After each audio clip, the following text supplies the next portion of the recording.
Rochester, the sports leader. 95.7 FM and AM 950. The Fan. Rochester, an Odyssey sports station. The Sports Bar with Danger and Battaglia. How's that going to change the way it looks with Josh Allen pulling the trigger? Are we going to see more different guys catching the football? If Chase Claypool is uncoverable and is catching everything in training camp in the preseason, he's going to be there week one as the fourth wide receiver. Mike Danger. They are gripping right now if they're Yankee fans.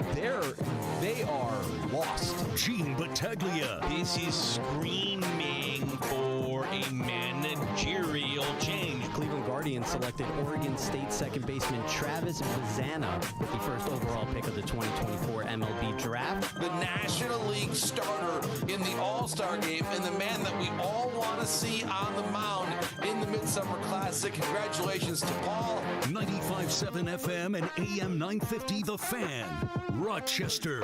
A very good afternoon to you. Welcome on into the Sports Bar. Danger and Battaglia. Glad you're with us and listening along at 95.7 FM, AM 950, the free-to-download Odyssey app, and our video stream up on our YouTube channel at The Fan Rochester and Twitch as well. Danger here, Battaglia there. President's Day. That is the next time after today we will have a Monday without any football on the horizon. Ooh. Next Monday, we will already have 4 practices in the books for the Buffalo Bills at St. John Fisher University, camps, rookies reporting around the league. This is the last Monday without football until President's Day. Yes. Ooh. It's a celebration. We made it, bud. It's a celebration. We made it. Now, hold on a second here. It's a celebration. If it is a celebration, then... What are we doing? Danger's under the console. What are you reaching around? You know, if it's a celebration, I'm going to... We're going to celebrate, pal. Happy football. It's here. We're ready. Hey, where did you pull that out of? My fridge. Wait, hold on. I got a fridge. Oh, Gene's got to come over here. And you don't believe me? You want one? Right there. Look at that. Yeah. Little fridge. See that? Well, when we have a celebration, I want to be prepared. When we have guests, I want to be prepared. I'm always ready to entertain. Derek the pizza dude heard my request. He obliged. And I got a little mini fridge here, a little stash. That's like a fridge you would have when you're in college or something like that, or in the your own. It's good for me. Bar. Yeah, perfect. Works perfect for me. Nice and cold, by the way. Is that football? Football, yes! Last Monday, we made it. I'm still floored. Like, we had a budget for a fridge?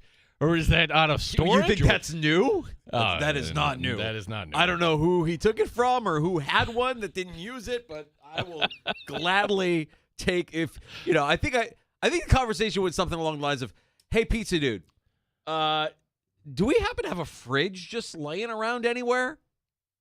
That's usually how I ask for things. Yeah. Like, if you have something laying around, it's just collecting dust, you don't really need it or you're not really using it every day, I can find use for it, and I'll ask for it that way. And he's like, yeah, actually, I think we do have a fridge just laying around. And I'm like, there's a space right next to me in the new digs that a fridge would be perfect. And he's like, yeah, I think you're right. I'm like, all right.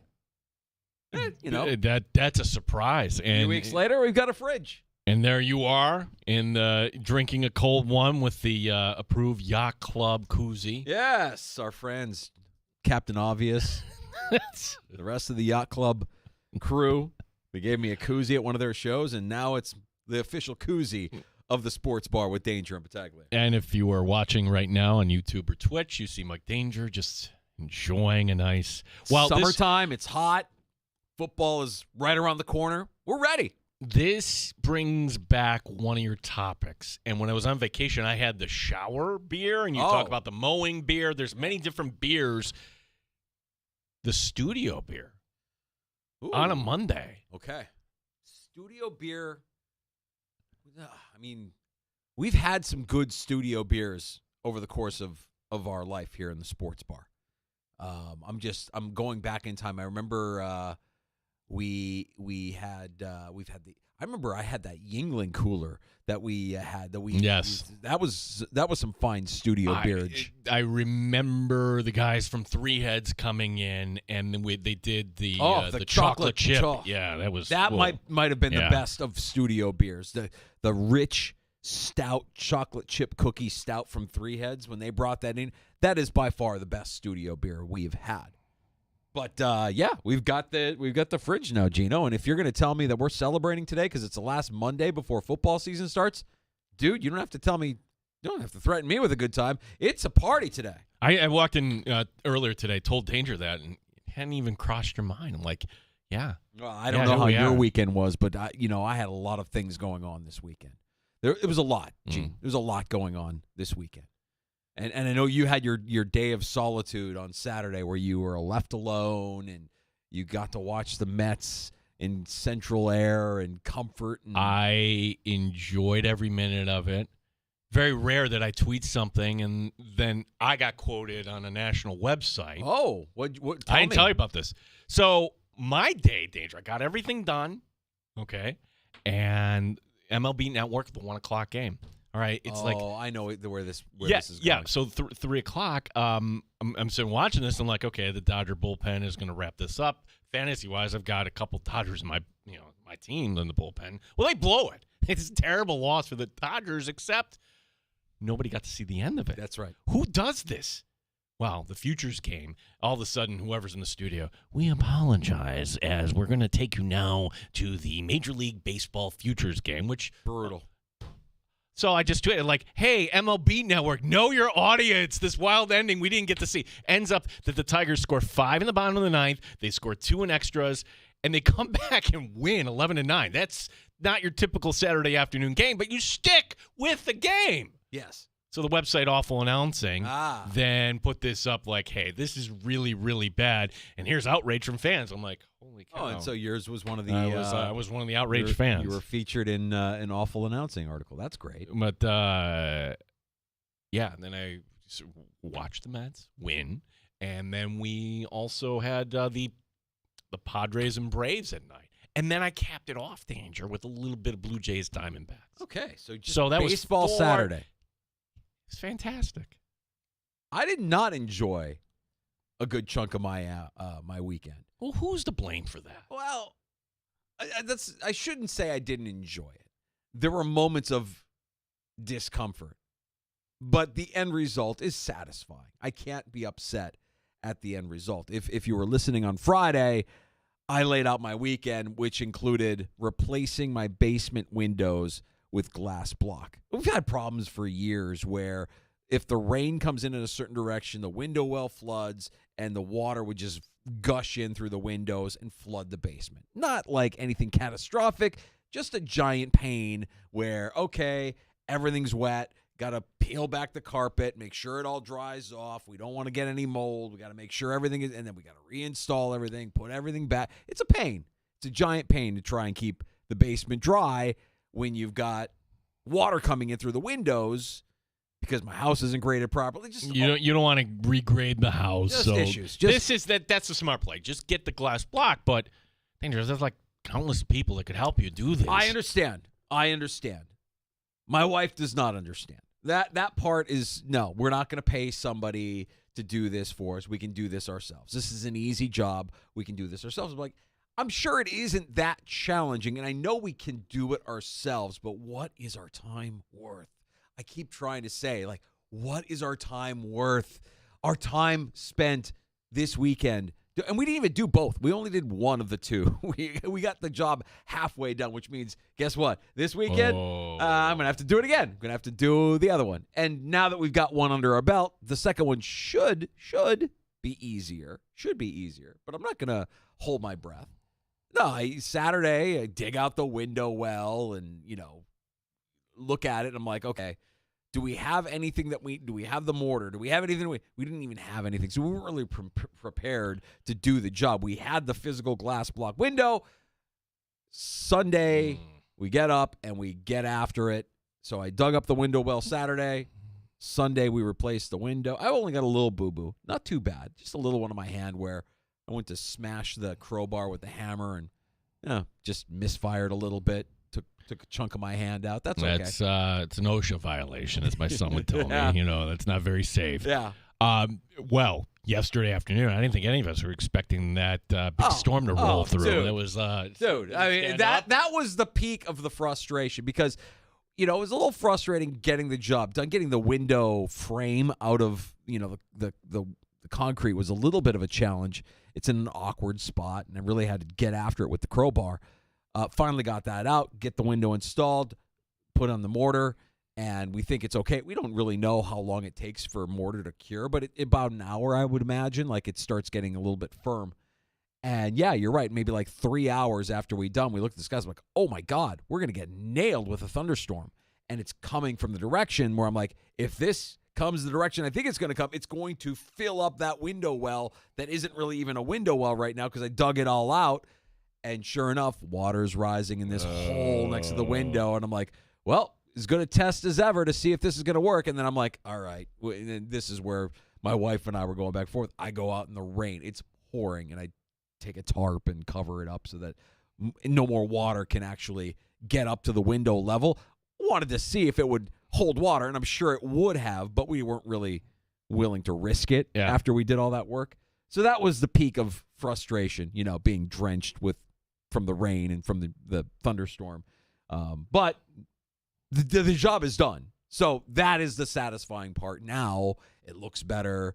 Hopefully the water stays out, and we did it ourselves. That's satisfying, but I keep going back to what is our time worth? I could have paid somebody a couple $100, and they probably would have done this for us, and they would have done it in a lot more efficient manner. It took us a long time. Yeah.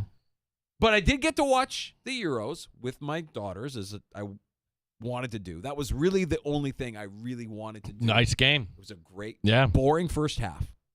Boring first half. If you're not a soccer fan and you only watch the first half, you're still not a soccer fan because that was boring. Second half was fantastic.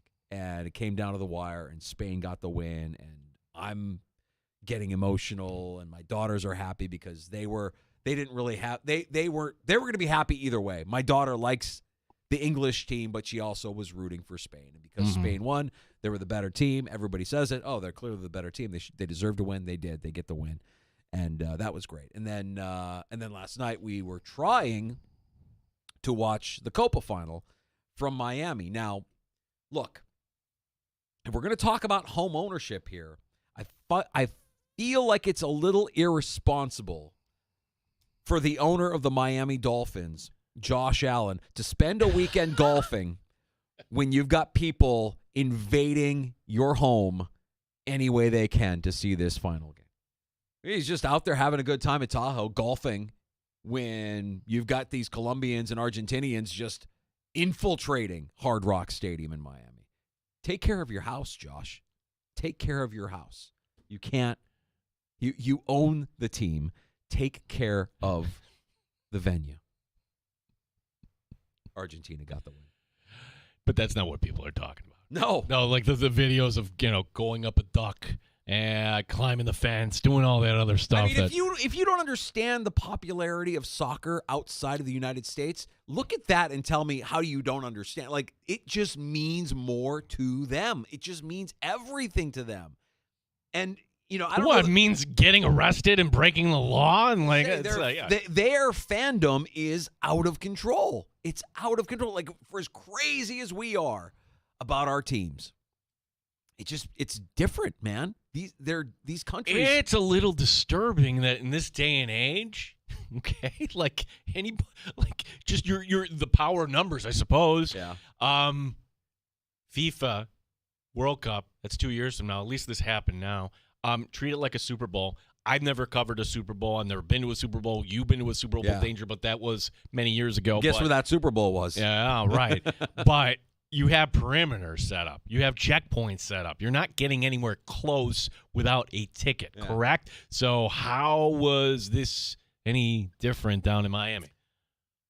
I just, if there was a takeaway, I guess lack of security in our world was the takeaway from this weekend. It was kind of a weird, crazy, unruly weekend where lack of security inside the world of sports and outside the world of sports kind of took center stage. Let's wake up and Be a little more secure. We've got a great show lined up for you and a couple of great guests to talk some Buffalo Bills here in the sports bar. As you mentioned it, Gino, this is the last Monday that we will have without football until President's Day. Training camp a week from Wednesday. I'm counting the rookies reporting as football activity. Fair enough. Ryan Talbot, NewYorkUpstate.com.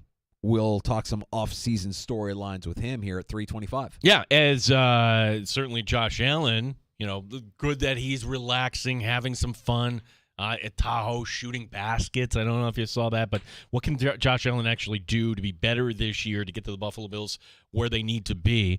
First the division, then the AFC. We'll talk to Ryan Talbot about some of these camp battles. That's coming up here at the bottom of the hour. Joining us in the 4 o'clock hour, host of the Bruce Exclusive, Bruce Nolan, stops by the sports bar. And Bruce made a return to the podcast space a couple of weeks ago and brought up the idea that there are so many narratives with an NFL team, so many narratives over the course of time, that it's actually too hard for us to become any smarter because all of these narratives move too fast. He calls it an let me get the word right. It's a big word. Epistemological nightmare.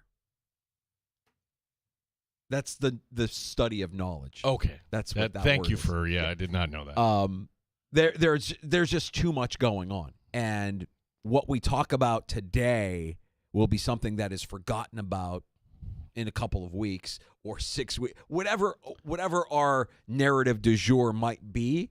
The example he used is, do you remember that for a stretch of time last season, James Cook did not start for the Buffalo Bills?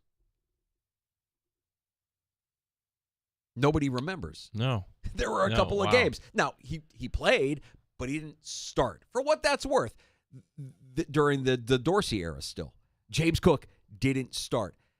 And what you saw after Dorsey left was, of course, James Cook kind of thriving with a coach who was playing to his strengths and not necessarily asking him to do things out of his primary skills. Not a good pass blocker. So they didn't ask James Cook to do a lot of pass blocking after Ken Dorsey was fired. But you forgot about that. The narrative last year around this time when we were talking, or around draft season last year, is Dalton Kincaid. Is he a pass-catching tight end? Why did they draft a tight end? Oh, is he more a wide receiver? All of these narratives change because, honestly, if the player performs at the level we want them to, we kind of forget. Oh, yeah, we had questions about what the Bills would look like with 2 tight ends out there with Dawson Knox and Dalton Kincaid. If it looks good, we don't really care. We forget. Yeah, I would point to actually some of the questions that we were putting forward last year, and as everybody else was. Hey, who's going to be the middle linebacker? We're not going to be talking about that. That we forget that Balin Spector, for 48 hours, we were thinking he was going to be the starting linebacker. We were thinking that it was going to be Ryan Bates at right guard. So, yes, things change. They change rapidly. There's another episode where Bruce is talking about kind of the philosophy. We saw it a little bit, mind you, okay, with Brady in that 7-game stretch, but does Brady, will he match his offense to the strengths of Josh Allen? And I think that's a fair question because we've seen Josh Allen. They built a team with wide receivers that are speedy, that get separation. Beasley, Diggs, to a certain extent, Gabe Davis on a go-route. They're all gone.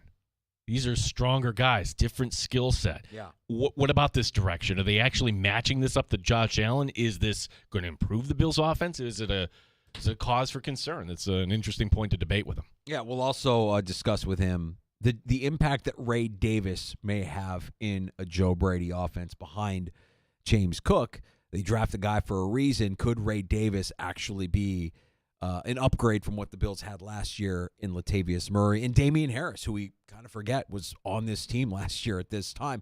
So we'll talk about some of the impact of these players, some of these philosophies that are changing with the Bills' offense and with Joe Brady. We will discuss the epistemological nightmare of the narratives that just keep hitting us over and over. I'm going to have you say that word if you're okay with it. I got it. Well, Bruce made me a smarter person today by introducing me to that word. And when I saw it and I heard it, I'm like, wow, okay.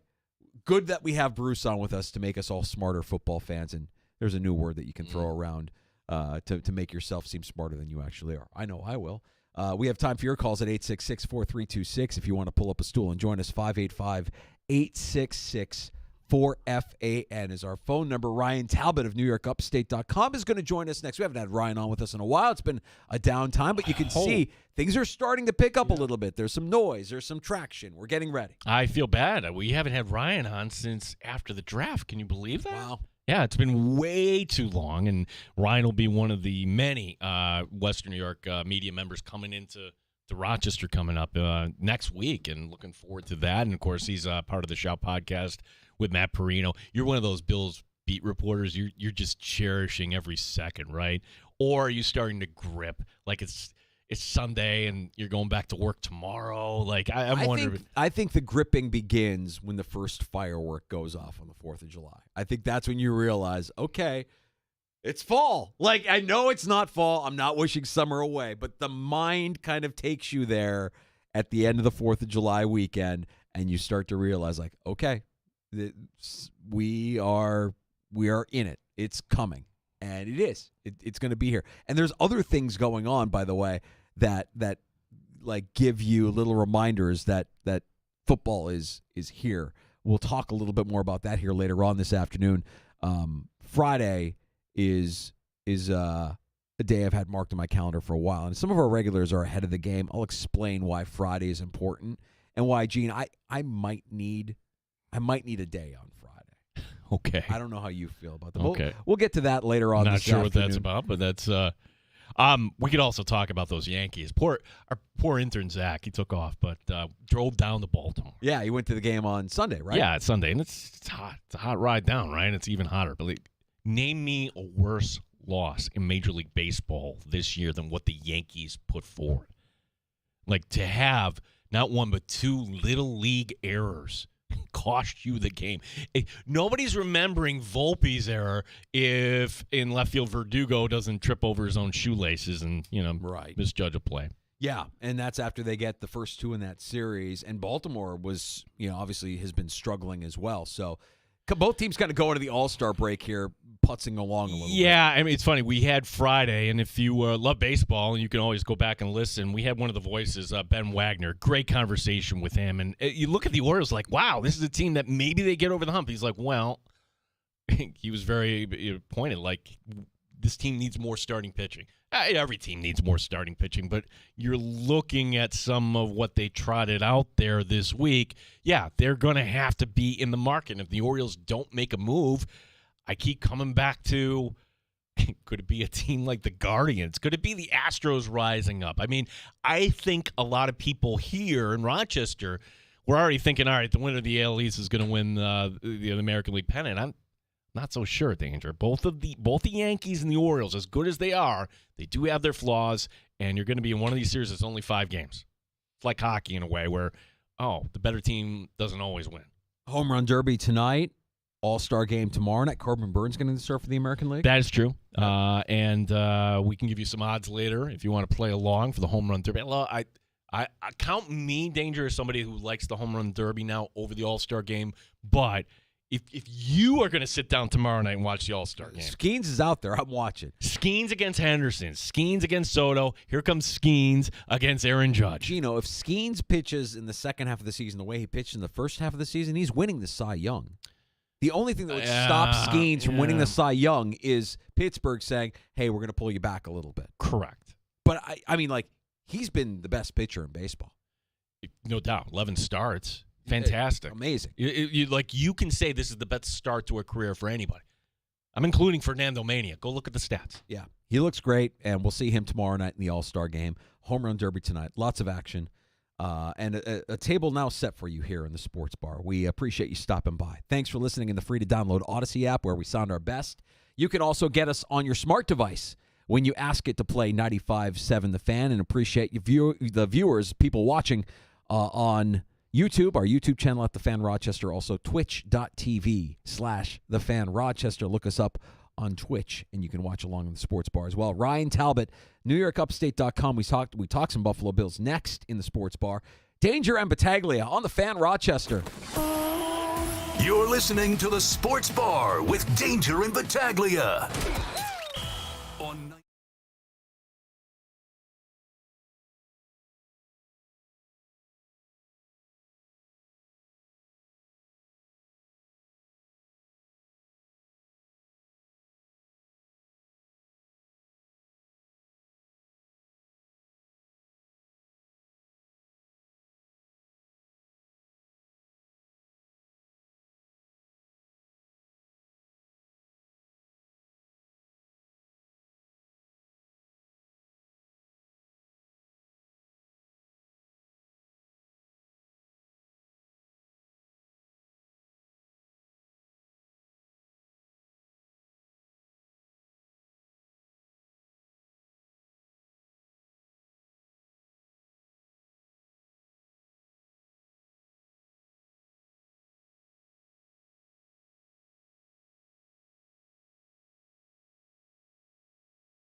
Corbin Burns of the Baltimore Orioles has been named the starting pitcher for the American League. The All-Star game coming up in Texas tomorrow night.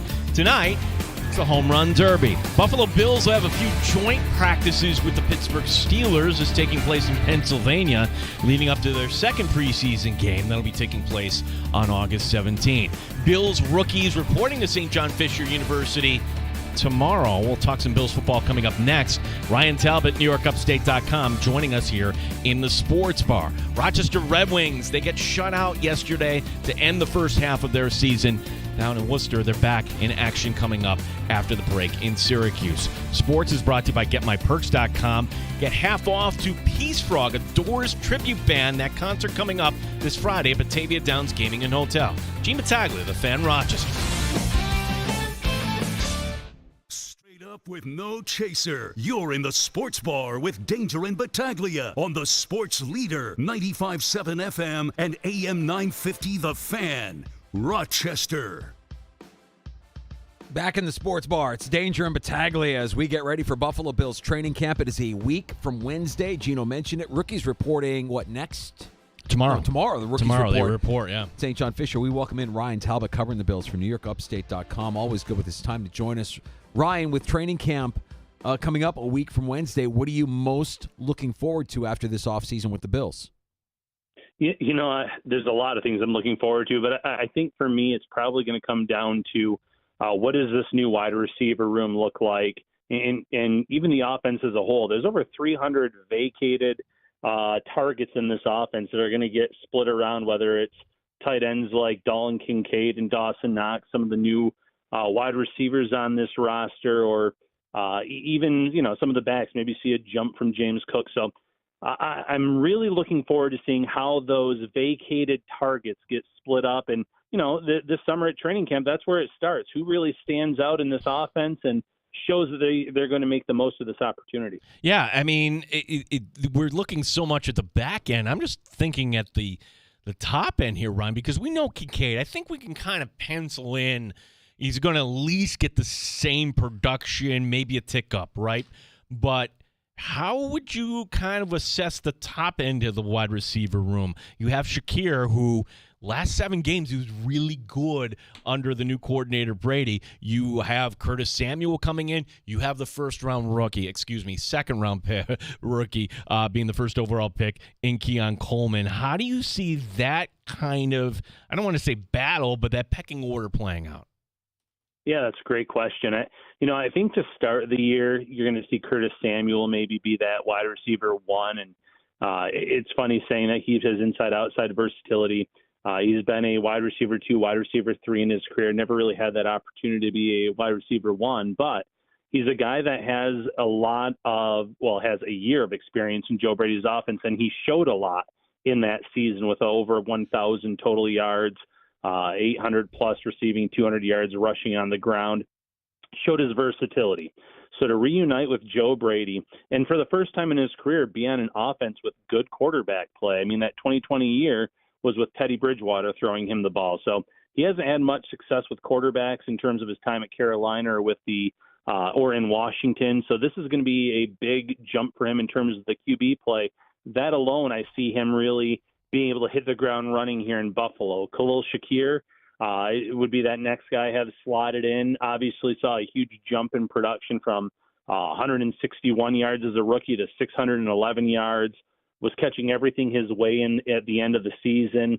His final 5 games, the last 3 regular season and 2 playoff games, I believe he caught 23 of 25 targets, sure-handed, making big plays after the catch.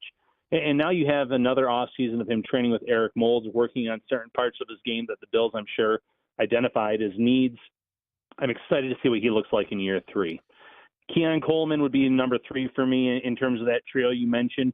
Just because I think rookies, it takes some time to get them acclimated, whether it's learning the new playbook, whether it's just, experience against NFL cornerbacks. And that's going to be a big change for Keon Coleman in terms of maybe the types of players that he sees week in, week out. I know that at Florida State he played some really good competition, obviously, at that position. But in my opinion, there's always that learning curve for the wide receiver position. And I think as the year goes on, you'll see him factor in more in this offense, but maybe starting out, he's going to be more of that red zone threat. And you mentioned Keon Coleman. As far as rookies go, I think he'll probably get a lot of attention. A lot of fans will be looking at Coleman to see what he looks like early on in camp and through the preseason. I'm very curious to see what the Bills do and how they use Ray Davis, the impact that Ray Davis may have behind James Cook in that Bills backfield. What's your take on Davis going into camp? Davis is interesting because, in the spring he was a little bit banged up already. The Bills obviously liked him, taking him early on day 3 in this draft class. But what's he going to do this summer? Because he has a viable competitor for that running back 2 job in Ty Johnson. So Davis, first and foremost, has to be able to stay healthy. And then this summer, there's going to be a lot of boxes that he needs to check. Is he sure with the ball? Does he not fumble the ball? Does he protect it? Is he good as a blocker? Can he catch the ball out of the backfield as well as a lot of these draft analysts say he can? Sean McDermott doesn't hesitate to slow play his rookies unless it is an absolute need. And obviously with James Cook as their number one running back, there's not a huge need necessarily for Ray Davis to start out in a big role. I think by the end of the season, he's most likely to be that running back too for this team. But I wouldn't be surprised whatsoever if Ty Johnson starts the year as that number 2 running back. Ryan Talbot, NewYorkUpstate.com, joining us here in the Sports Bar. I can't call him a forgotten guy, but he's come up with touchdowns in the playoffs. He has been one of the trusted targets for Josh Allen. Where does Dawson Knox kind of fit into all this? If we're assuming that Kincaid is really taking over as tight end 1, are the Bills going to carve out a special role? Or for Knox, maybe we're going to see him in a rotation. How do you see this working out? Because I can tell you one thing, like looking at the dead cap figure of $24 million, that's Dawson Knox is going to be a Buffalo Bill this year. Yeah, absolutely. It's going to be interesting. It's one of the more interesting topics that maybe doesn't get discussed enough about this offense because, Knox was unseated last year when he went out with that injury. Dalton Kincaid showed why the Bills took him in the first round. And everyone, I think, obviously expects Kincaid to take this monster jump in year 2. But I still think the Bills are going to find ways to get Dawson Knox on the field, whether it's 2 tight end sets or rotate him in. He's still an asset in terms of his blocking ability. In the red zone, he's another guy that makes big catches on a regular basis. So while I do think you're going to see maybe a definite decrease in play in snaps, you still have to factor him in, especially when, like you said, you look at this wide receiver room and all the uncertainty there. And that part of that uncertainty is, you've got a few really kind of good names kind of bubbling under here and right on that cut line for the Buffalo Bills in the wide receiver room. Guys that we've heard a lot about this offseason. Mac Hollins for being kind of a vocal leader in the wide receiver room. Chase Claypool for making some plays. MVS for having dinner with Josh Allen, I guess. But you've got guys like KJ Hamler. You've got guys like Andy Isabella that have had some success in this league in the past and might find themselves on the outside looking in. When you look at all of this, who do you think could surprise in terms of showing up and making this team at the end of training camp as a wide receiver for the Buffalo Bills? Yeah, it's a great question. Well, first of all, I do have Mac Hollins as a lock to make this roster. Okay. I know he was underwhelming in Atlanta last year, but look at the quarterback play there. There was no good quarterback play whatsoever. And the year before that, he put up big numbers when he was in Las Vegas, quality numbers for that wide receiver 4 type of player, special teams ability, great blocker. I look at him as a guy that's going to make this roster. But after him, it does get a little shaky. MVS, you mentioned, had dinner with Josh Allen. He's also guaranteed about $2.25 million on that contract. And the Bills did add a void year or 2 to that deal to kind of push some of the money down. I think that despite his lack of production last year in KC, the drop issues, he's still a guy that can stretch the field for you, and that opens things up underneath. So I like his odds too. But after that, that's when it's like, who's going to step up? Because I think they do carry 6 wide receivers. Right now, going into camp, I have my odds on Chase Claypool. Came into this league really strong as a rookie 2020.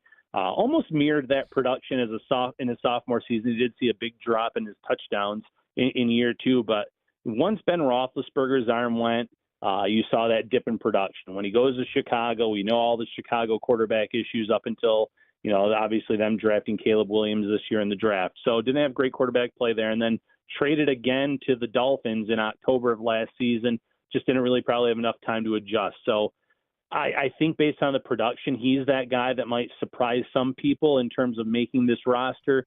KJ Hamler would be a fun story, former second-round pick, a lot of speed.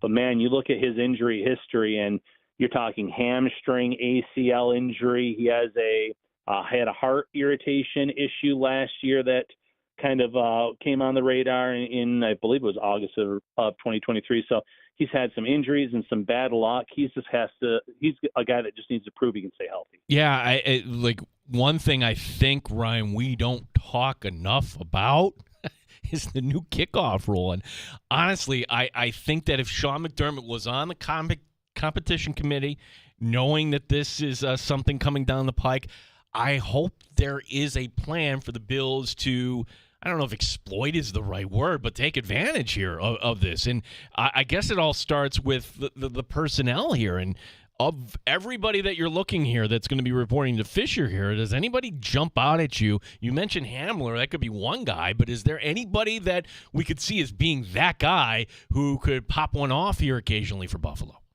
Yeah, maybe Hardy that they took on day 3 in the draft, that nickel cornerback behind Taron Johnson. He has some return experience. I could see him, maybe that being the way that he earns that game day jersey week in, week out, someone that has had some big returns in his career as a punt returner, kick returner. So that's one guy that I would keep an eye on there. In terms of the receivers, though, who knows? I mean, some of those back end guys, that might be how they make this roster at the end of the day. But for me, I would go with Hardy in terms of a guy to keep an eye on for that kick return, punt return job. Another rookie that I'm going to be paying attention to at camp when it opens up a week from Wednesday, Ryan, Cole Bishop is the second-round pick out of Utah and has a pathway to the field if he can beat out a guy like Taylor Rapp or a guy like Mike Edwards. What chance do you give Cole Bishop of making an impact early in his rookie season?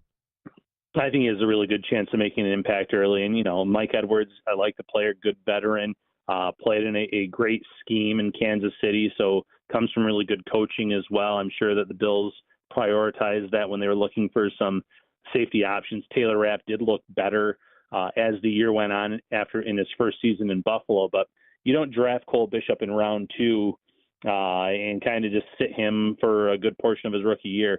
You want that athleticism. You want that chest piece out there.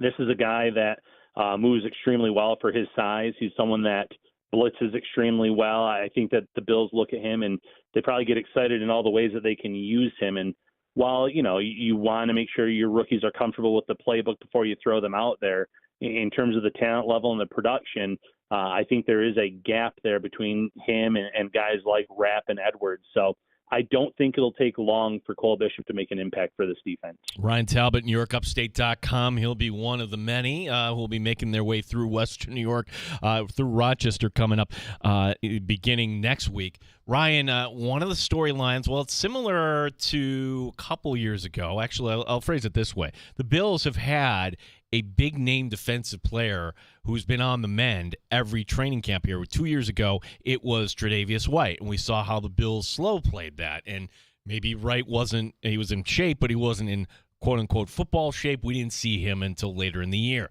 Same deal with Von Miller, and Von Miller now kind of rewriting his own story, saying he wishes that he didn't play, paraphrasing there, of course. But what about Matt Milano here? Matt Milano, a different injury for sure, but still severe enough to keep him out of the season. How do you think the Buffalo Bills play the Matt Milano kind of timeline here? Because if judging by the past where we thought White would be out there and we thought Von Miller would be out there and now they were just working off to the side, any indication what we may see out of Matt Milano this camp? No concrete inclination yet, but I think the fact that he was out there in the spring doing things is a very encouraging sign. It wasn't guaranteed. Sean McDermott kind of said, well, we might have him out there doing some things.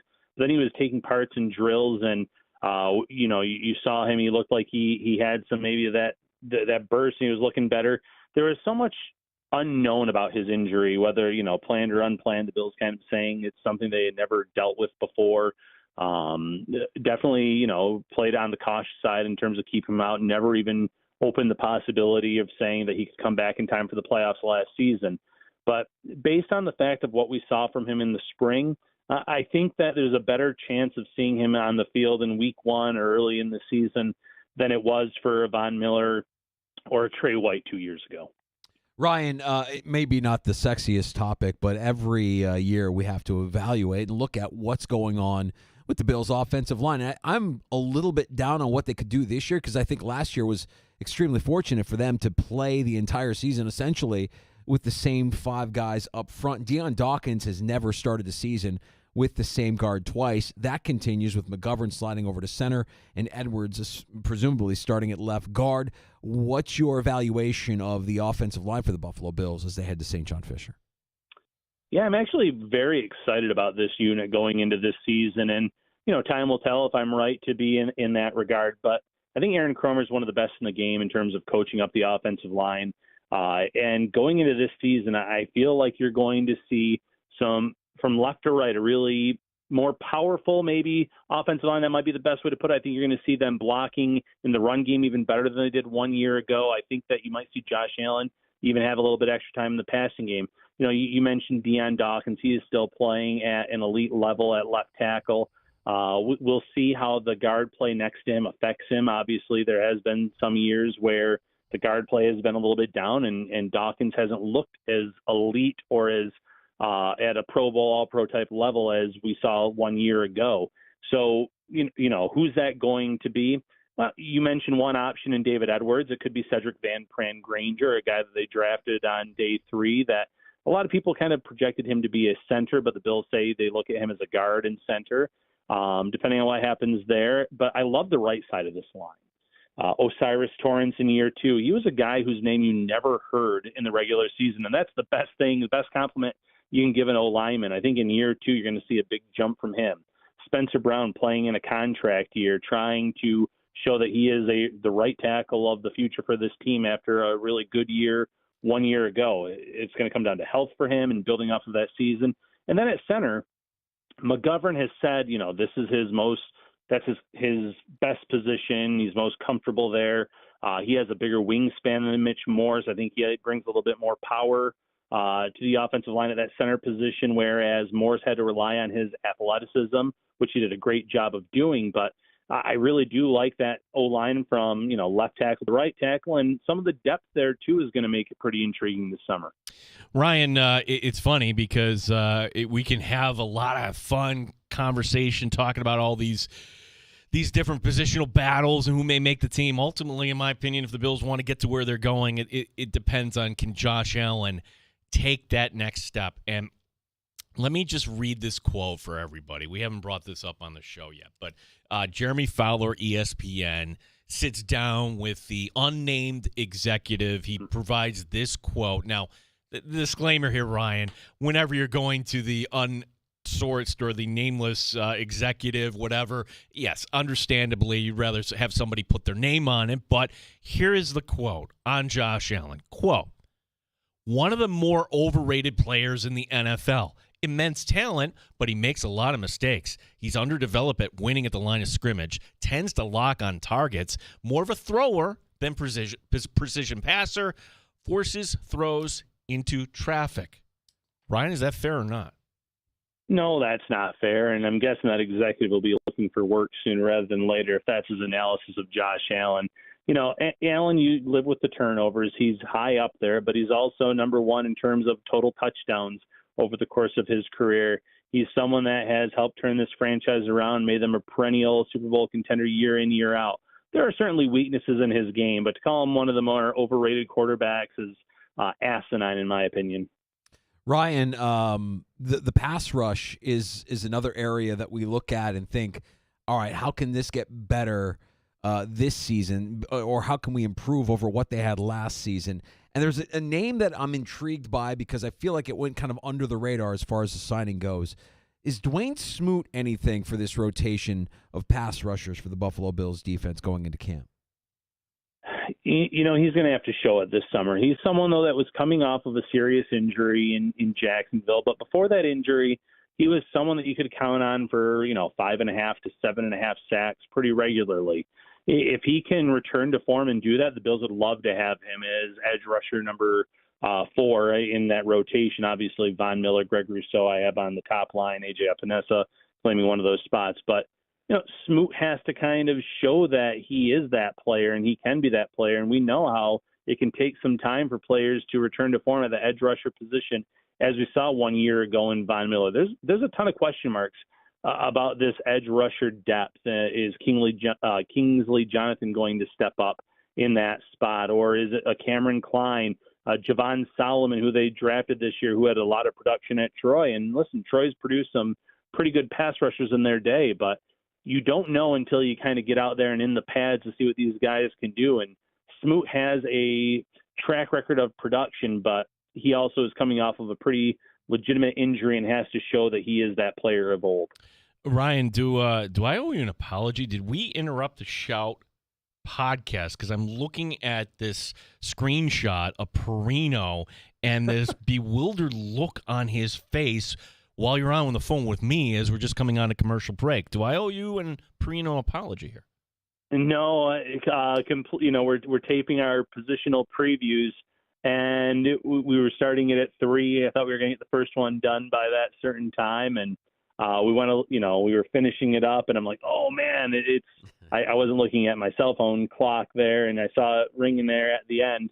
So, just kind of trying to get that first one in, and didn't finish that first episode in time. Ryan, we're excited. Can't wait for a week from Wednesday when it all opens up at St. John Fisher. We'll be following along with what you and Matt are kicking out at NewYorkUpstate.com and the Shout podcast. And maybe we get you out for a plate this year. We know Perino won't do it, but we know we can get you out. You're a plate aficionado. Yeah, come on, Ryan. Let's do it. Absolutely. I will be there the 26th and the 28th, so I'll be there that whole weekend, so we can definitely plan something then. I know August 4th I'll be there as well, but we're also having wing nuts in that day, so maybe we'll have you guys come for some wing nuts at Dorado. Whoa. That is some breaking news here in the sports. Yeah, live podcast coming up August 4th. Got it, Ryan. We'll mark that on our calendar. Thanks for the time as always, buddy. Hey, you got it, guys. Thank you. You got it. Ryan Talbot, NewYorkUpstate.com, covering the Buffalo Bills. You can hear him with our buddy Matt Perino as well on the Shout podcast, which I guess we'll be doing a live pod on August 4th as camp is getting set to wrap up from Dorado there on Park Avenue with wing nuts. Yeah, hopefully they don't run out of wings this year. No. So it was quite a scene. As somebody who went down to support our guys, that was a scene for sure. Great stuff from Ryan. We'll have more Bills talk coming up with Bruce Nolan, the Bruce exclusive Buffalo Rumblings. He'll be stopping by the sports bar right around 4:25. Yeah, we got time for your calls on the other side. Our phone number is 866-4FAN, 866-4326. Some takes here coming up. Boy, we lost a lot of people over the weekend, non-sports take, but one of them actually kind of sticks out. And actually, the person who we lost over the weekend, Danger, I think you and your wife should learn something from this. Time. It's valuable. Richard Simmons? No. Oh. But I'll explain. Also, the Olympics are coming up in 2028 in Los Angeles, right? Right? Yes. No. Oh. They're outsourcing. There's a city the size of Rochester that's going to be hosting events. It's not in California. I'll explain. You mentioned how you had a tweet that got some national notoriety this weekend, Gino. I also engaged with somebody with a large following and saw an engagement with he and I talking non-sports take, but an update on our fruit of the year conversation. Okay. All right. We'll get into that. And as I mentioned earlier, there's a big day happening this week for a lot of sports fans.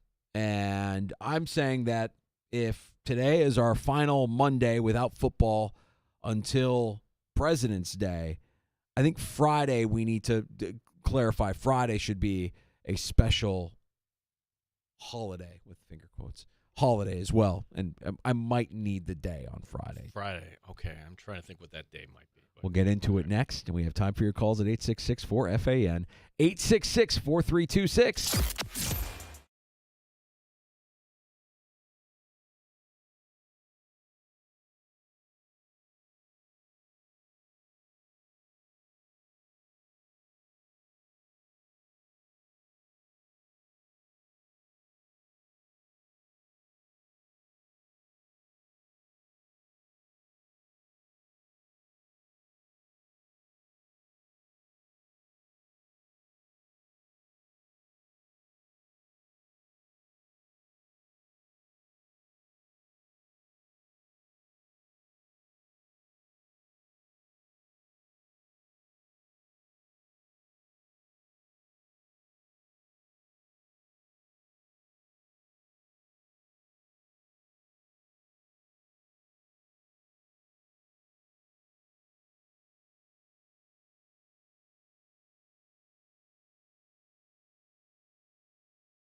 App at The Fan Rochester, the sports leader, 95.7 FM and AM 950, The Fan Rochester, an Odyssey sports station.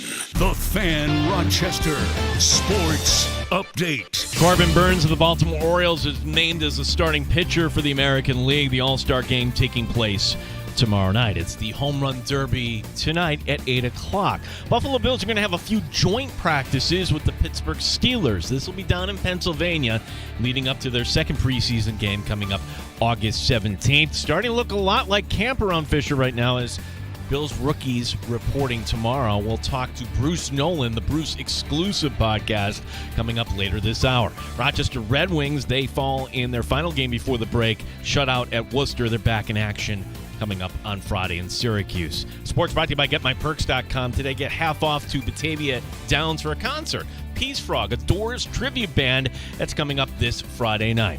Gene Battaglia in the sports leader, 95.7 FM and AM 950, The Fan Rochester.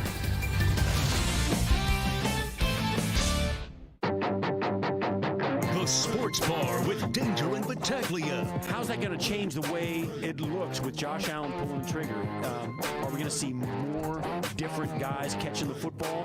If Chase Claypool is uncoverable, is catching everything in training camp in the preseason, he's going to be there week one as the fourth wide receiver. Mike Danger. They are gripping right now if they're Yankee fans.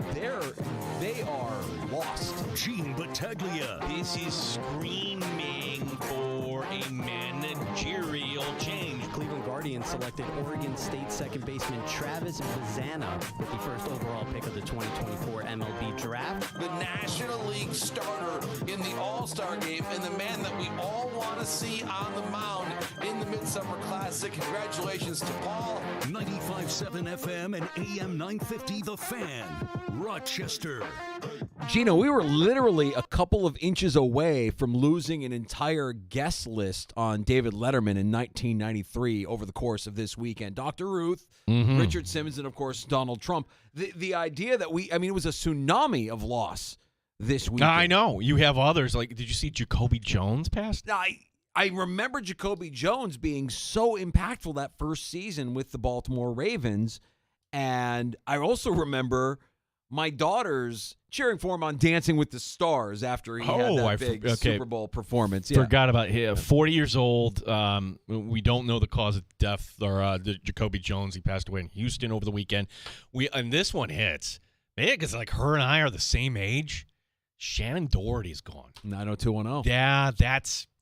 Look, and she had this kind of reputation, right? She was the bad girl coming up, and she couldn't get along with her coworkers, or she had an attitude. But, look, whatever the case may be, when it became apparent to Doherty that maybe this battle with breast cancer wasn't going to go her way, she did something interesting. She started to document, and she started a podcast. And, look, the podcast...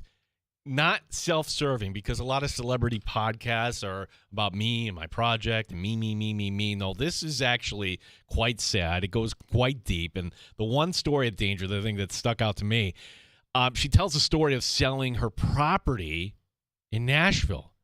That's where she wanted to retire. And how, selling it now is prudent. She's setting up her family, but it's also giving up on a dream, knowing she's never going to see it. Mike Danger, my hope is that we all get enough time and we make use of our time wisely. Yes. Yeah, it's our most precious commodity. Is your wife like a fan of Shannon Doherty? I mean, that would be what I would say to her. I don't know. I mean, I think my wife would say we're spending time together working on something around the house, that's time well spent. All right, fair. I can't argue that. Shannon Doherty's, that one was a little bit of a jolt. Who was the other one? Was it Luke Perry that died all those years ago, too? Yes. The cast of 90210 just dwindling away. And as stars that we grew up watching and paying a lot of attention to. Shannon Doherty was, she also did that show with the witches with Charm with Melissa Milano, right? Yeah, and then as the story goes, Melissa Milano said either it's her or me. So that apparently is a true story. Reading about it over the weekend. The one though, if I can go back to Richard Simmons for a second, what's interesting about him, his later years, like he just disappeared. Like normally you don't see that. Like a celebrity at least will keep somebody will keep some sort of social media presence, but he just, when he was done, that was it. I don't know what that was all about. I also think that it was interesting that with the passing of Dr. Ruth, I mean, when she was at the peak of her popularity, giving out sex advice and talking on the radio. Yes. That's where it started, yeah.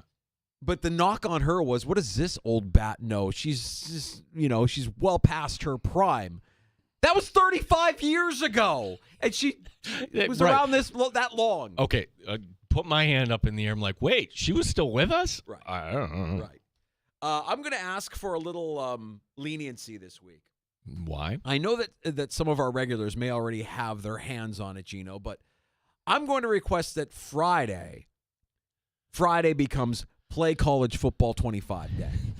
We just go ahead and you do work if you need to do work. I'm serious. It looks so good. It might be the most anticipated sports video game release of all time.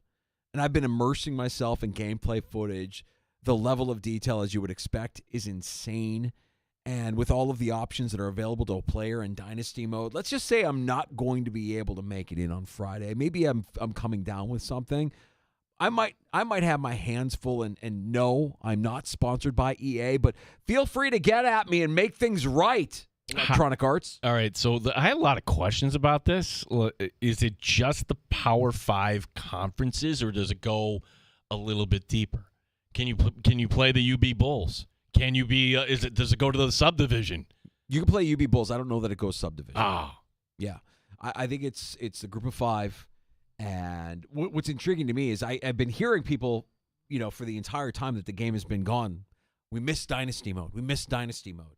Online Dynasty mode. Thor, our guest last week, I believe last week at this time, was telling us how excited he was for Online Dynasty mode to return.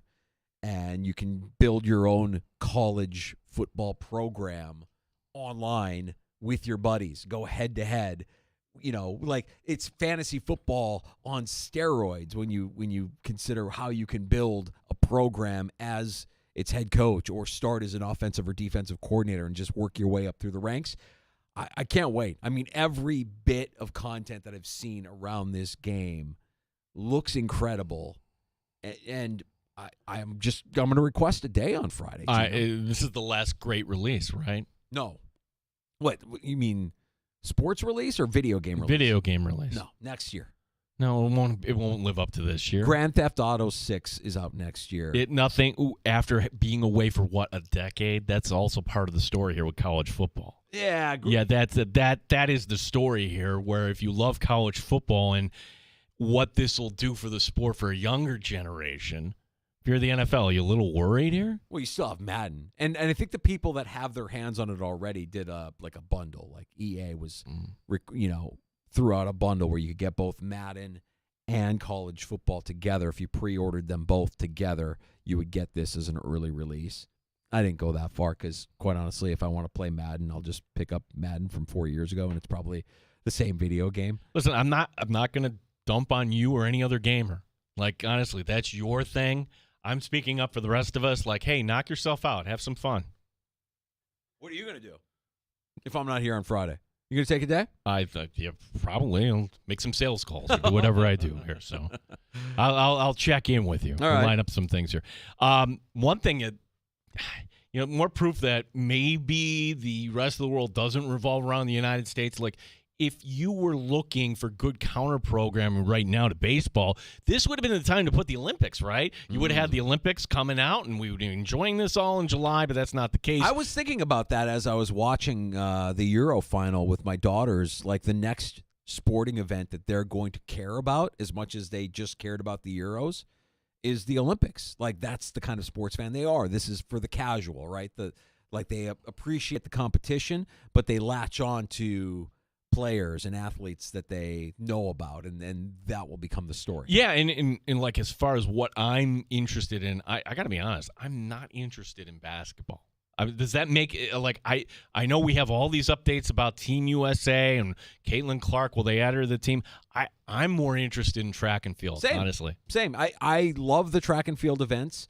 I don't get down on gymnastics that much. I'll pay attention to what goes on with basketball, but I expect that we win.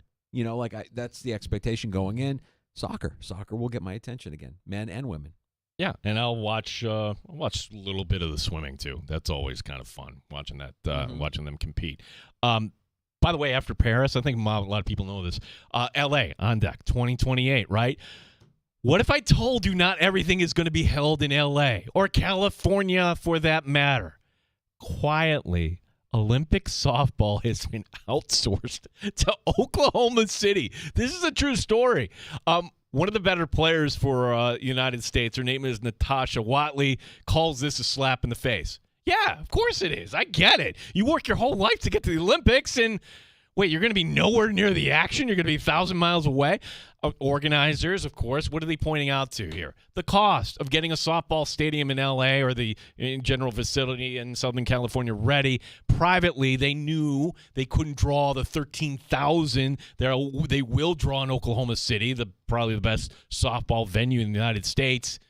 So here's my question, Mike Danger. If we're going to go down this path, is there anything in Rochester we can get in on the act for? No. Like, hey, what's your course there? And Riviera, that's cute. How about Oak Hill? Let's put it over here. Heck, I would take Olympic fencing at this point.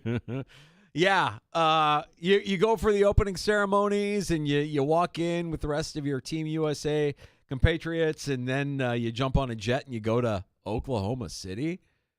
You miss out on the Olympic Village. You miss out on the festivities. Oklahoma City is an Olympic city. Not ideal. I mean, I'm sure the venue is spectacular, and playing at that venue will be great. But yeah, that's a bit of a bummer if you're a softball player and you're not in the middle of the action. I mean, I know the world is shrinking and we're all getting closer, but that's a little ridiculous. That's ridiculous. And I also think, Danger, too, that if this were 30, 40 years ago, this isn't happening. But there are so few countries that are actually bidding on the Olympics. The USOC can just give the double rule. What are you going to do?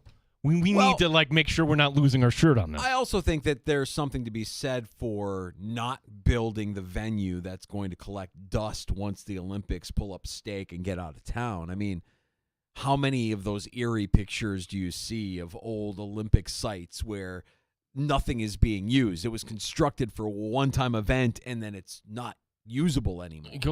Just go to Rio. You don't have to go back that far. You want to see the spooky stuff, Sarajevo, yes. In the 80s. That's whoa, what happened here? I'm sure, you could go, you could be in, what do they call them, urban explorers. We could go up to Lake Placid, oh, wait, that used to be this. Here. Right, yeah. I think that's probably what, I mean, it's not like L.A. needs more of that. They've already got enough problems on their hands. They don't need more issues let's build a softball stadium for the Olympics. You mean to tell me, though, and this is L.A., you have Cal State this, Fullerton, a Berkeley. You couldn't have kept it in the state there? There are plenty of softball fields, Danger, just not all that seat 13,000. Who's building it? I'm just saying, though, you just 13,000 is the number. Yes, there. and I also think to myself, we're talking about L.A., who didn't have a pro team for all those years because they didn't have anybody or any way of extracting public money to build them a stadium. They needed a billionaire, a multi-billionaire, to come in and build the stadium with his own money, and even that is being shared, and it's not so. I just don't think there's any way they knew that there's no way. Oh, we need a softball stadium? Yeah, that ain't getting built. No, we're going to have to work with what we have. I should know this. Maybe somebody helping me out at the Fan Rochester and X. Are they actually going? I think SoFi is hosting the opening and closing. Are they using the old Memorial Coliseum for anything? I would imagine they're using it They for should. something. I mean, you have to use your resources. You've got so many different events happening. And, it wouldn't – hearing that an event was up in Northern California wouldn't be shocking to me. I mean, that's not an easy trek from Los Angeles, but yeah, Oklahoma City's a little off the beaten path. not quite the same. The organizers are saying, well, you know what? We are going to make sure that everybody is there for the opening and the closing ceremonies, and we'll fly them back and forth. Wow. Well, yeah, it's weird. I mean, it's going to be here in a couple of weeks, right? We opening ceremony soon. Yeah, same weekend as the Bills open, so last weekend in July. All right, looking forward to it. Non-sports take for me, Gino. You mentioned how your engagement on X got picked up by a national website. I had an engagement on X with Dave Dameshek. Now, if you don't know who Dave Dameshek is, he's a sports personality. Has a handful of podcasts, tight with Jimmy Kimmel. Does some stuff. Guy, does some stuff with Omaha Productions. And I had a little back and forth with Dameshek on X this weekend. He does an annual Fruit of the Year. And I just had to let him know that after I made my trip to Wegmans on Saturday, the Rainier Cherry is hitting incredibly hard this summer. And it has to be considered a contender for Fruit of the Year.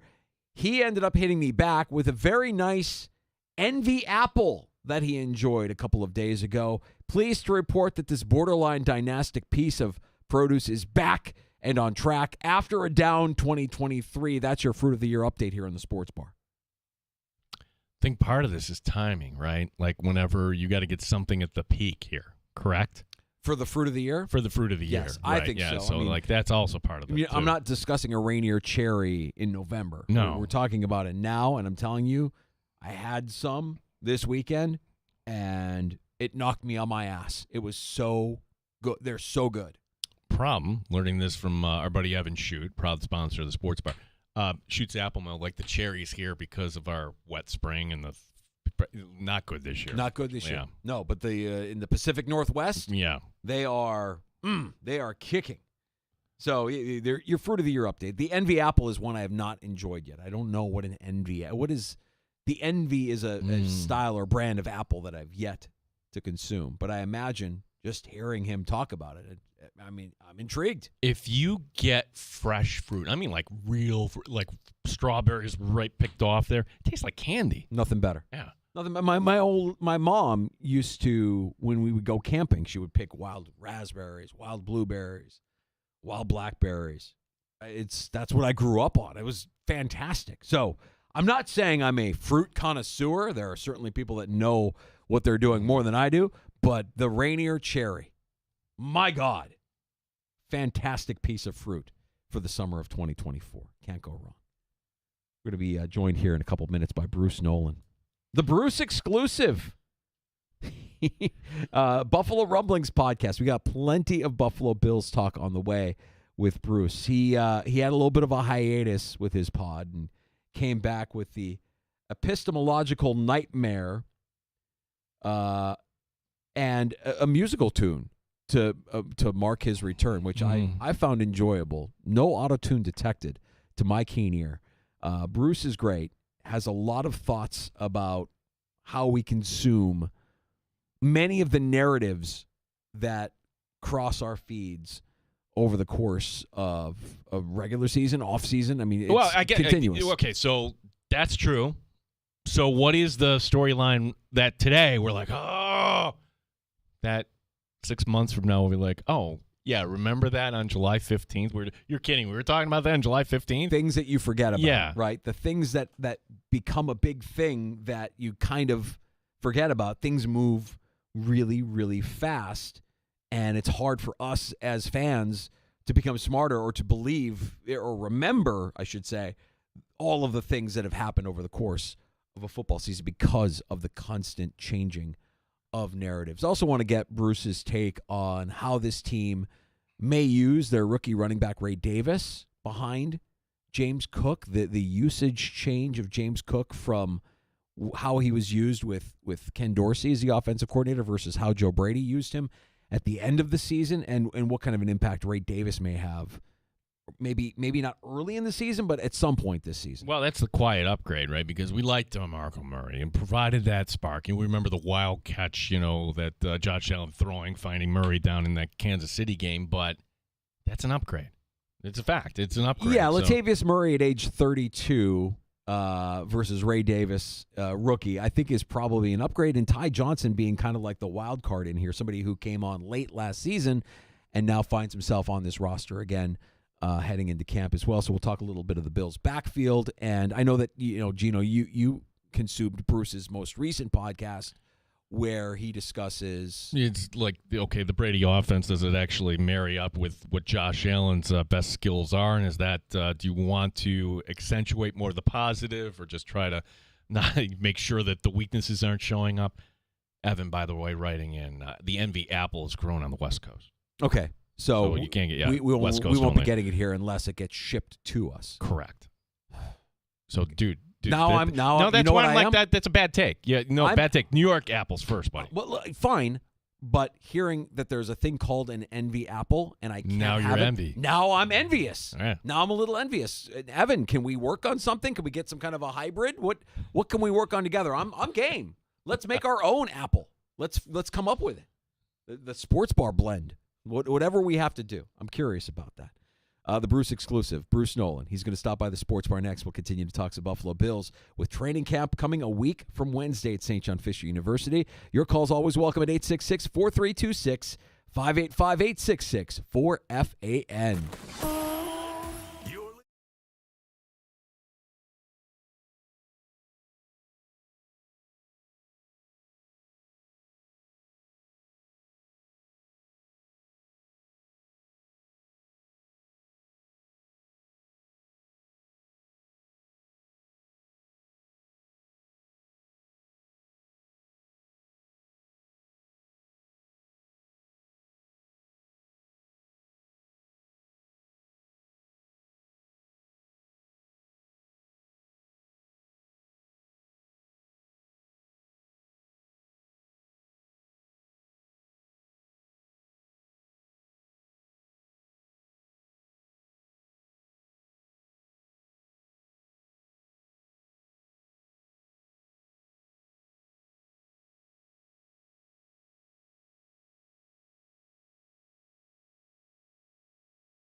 Sports Update. Corbin Burns of the Baltimore Orioles has been named as the starting pitcher for the American League. The All-Star game tomorrow night. Tonight, it's the Home Run Derby in Arlington, Texas.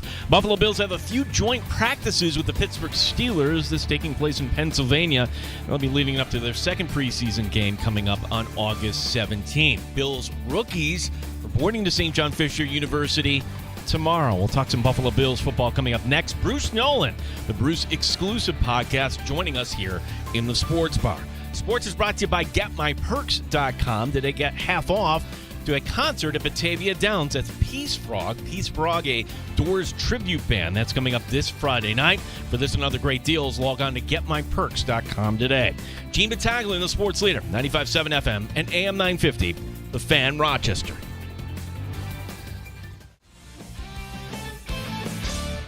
Top Shelf Sports Talk. You're hanging out in the Sports Bar with Danger and Battaglia on the Sports Leader, 95.7 FM and AM 950, The Fan, Rochester.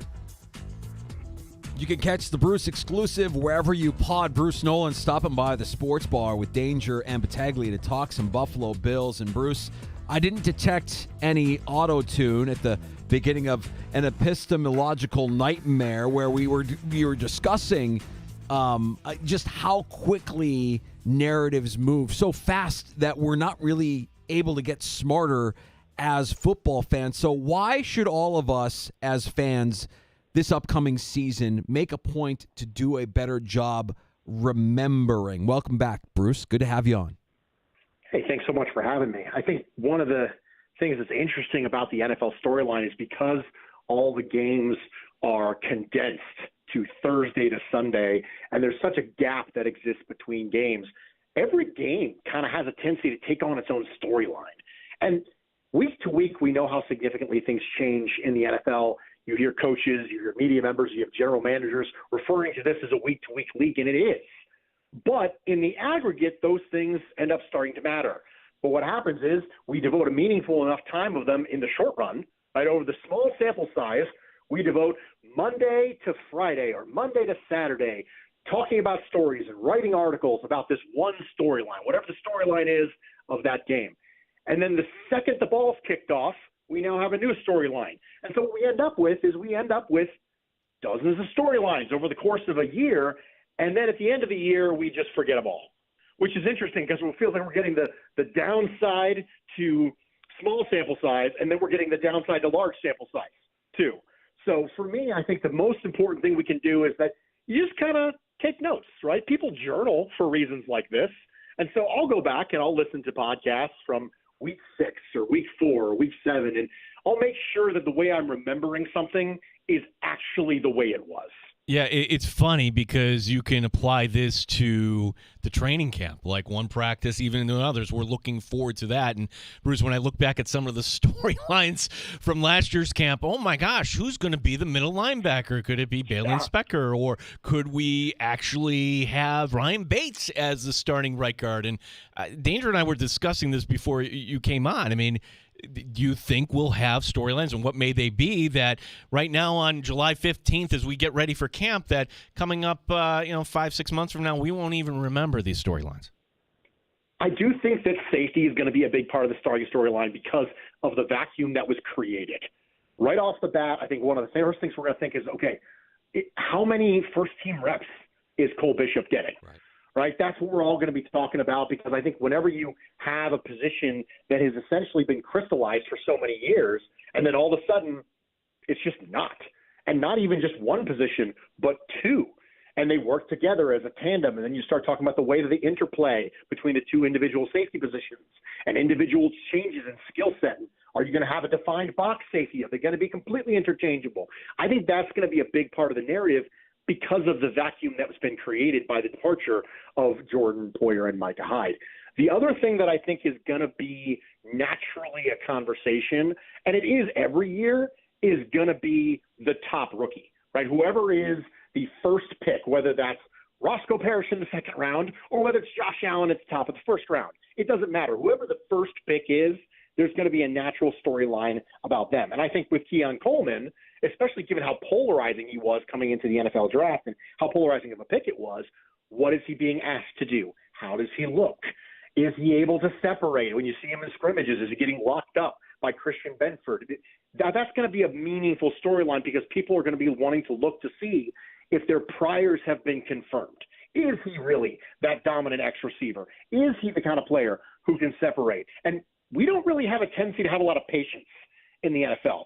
So people are going to see the second they have an opportunity to get data that reinforces their priors, they're going to jump right on it because that's the exact same thing that we did with Josh Allen when he missed terribly in one clip on a training camp video that went viral. It's just the way it works. And those are the two storylines that I think you're going to see a lot of. Yeah, kind of piggybacking off this because in your latest podcast, you took a question here about the wide receivers and the shift here perhaps here. And this kind of goes to Joe Brady, I guess. Is Brady looking to do something different with this wide receiving core? Meaning, Josh Allen has always had these speedy receivers that get separation. See Diggs, see Beasley, to a certain extent, see Gabe Davis running down the field. But now we have a different skill set. Are we making too much of it, or is this actually a good thing here for the Bills' offense here, Bruce?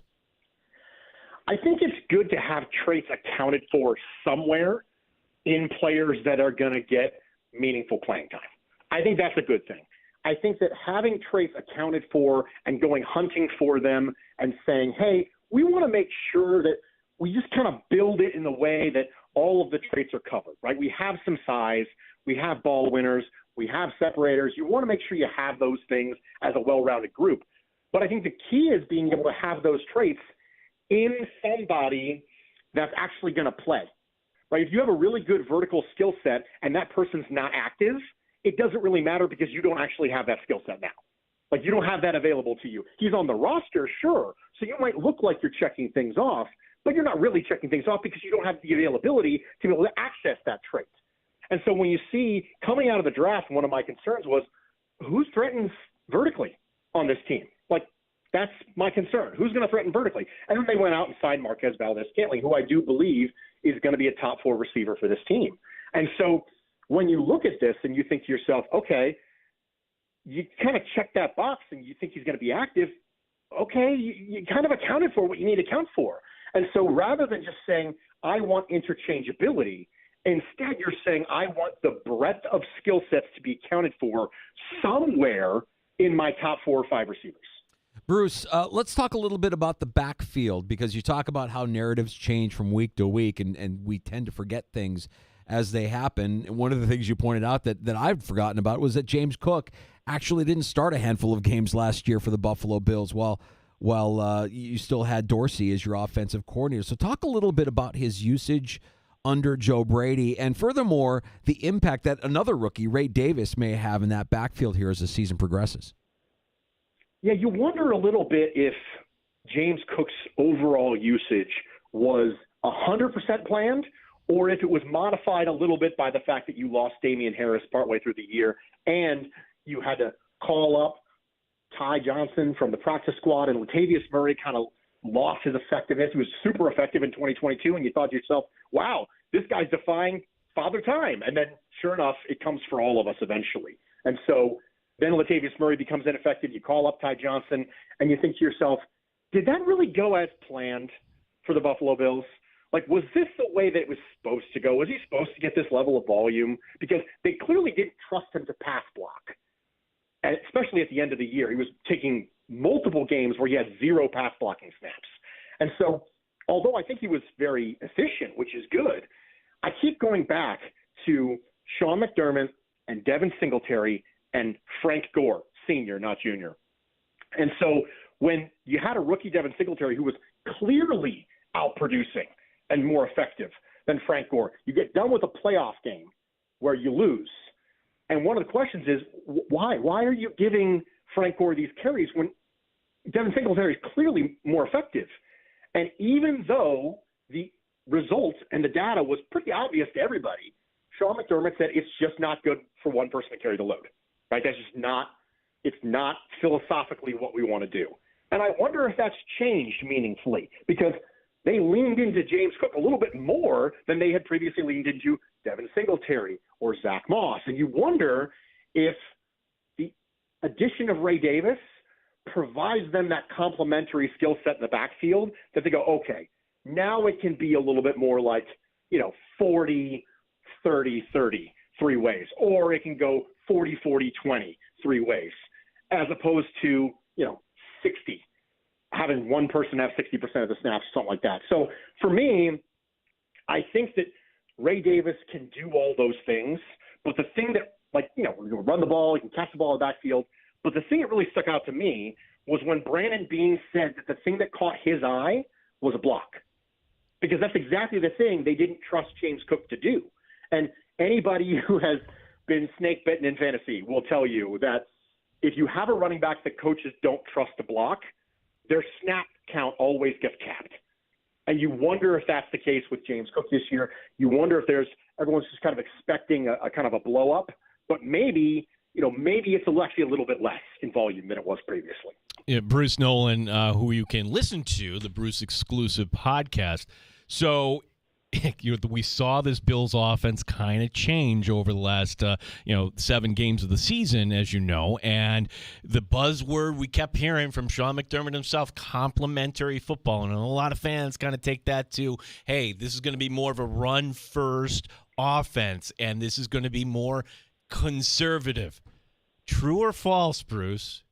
Sean McDermott is a conservative coach. False. Absolutely false.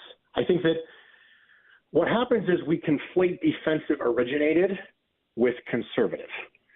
We assume that if somebody is conservative, that means, they're defensive originated. Of course they're conservative. They're going to believe in running the ball primarily and, not going for it on fourth down and, things like that. And just any metric you could use that would actually quantify aggressiveness, whether that's how win probability is gained from going for it, or whether that's neutral pass rate, or whether Sean McDermott, ever since Josh Allen has become the Josh Allen we know, which I would draw the line at 2020 as the year when he became the superstar quarterback that we all know and love, is that when he had Josh Allen, he has become aggressive. Now, there are instances before that. I go back to the snow game where you absolutely have to win. If you tie, you miss the playoffs against the Colts, and he punted. And I said, that's a conservative move. That's a cripplingly conservative move. But then all of a sudden he gets an elite quarterback when Josh Allen becomes that, and that's not the guy he is anymore. It seems like it's not really conservative by nature. It was conservative because you didn't have a superstar, and now you do. And all those things have trended up and up and up and up and up. He's overly said over and over and over again, it's a passing league. The GM says it's a passing league. He says it's a passing league. He goes for it on fourth down. He has a high passing rate. I don't know what else. I don't know what else you'd use to quantify conservatism that could tell you that he is. So for me, it's one of those things where we don't like Sean McDermott, so we say he's conservative. I think there's other things not to like about him. We don't have to make up stuff. Right? There's plenty of stuff we can find if you don't like Sean McDermott that you can actually use.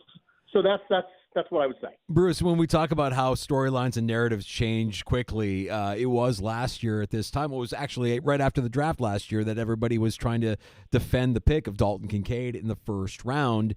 And, we saw Dalton Kincaid do what he did as a rookie and expect more in his second year. I want to get your take on what the Bills look like when they're in 12 personnel. Will we see more of that with a healthy Dawson Knox in 2024, and just your outlook for Kincaid this upcoming season as well, knowing that there's a vacancy of a lot of targets in this offense? Chalk me up as one of the people who does have high expectations for Dalton Kincaid this year. And it's not just because he's a first-round pick. It's because it's funny, a lot of the people who are primarily analytics-driven people look at Dalton Kincaid's numbers and spreadsheets and go, yeah, he was good. He was fine. He did all right. And the people who are film watchers all look at Dalton Kincaid and go, oh, my gosh, this guy is so good.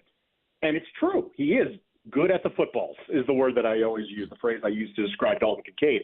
And I think that when you have this amount of targets vacating, I think that one of the other things that makes a complementary football team is being able to attack the middle of the field, which was a big part of the Buffalo Bills' success in 2020 and 2021 when they had Cole Beasley in the middle of the field.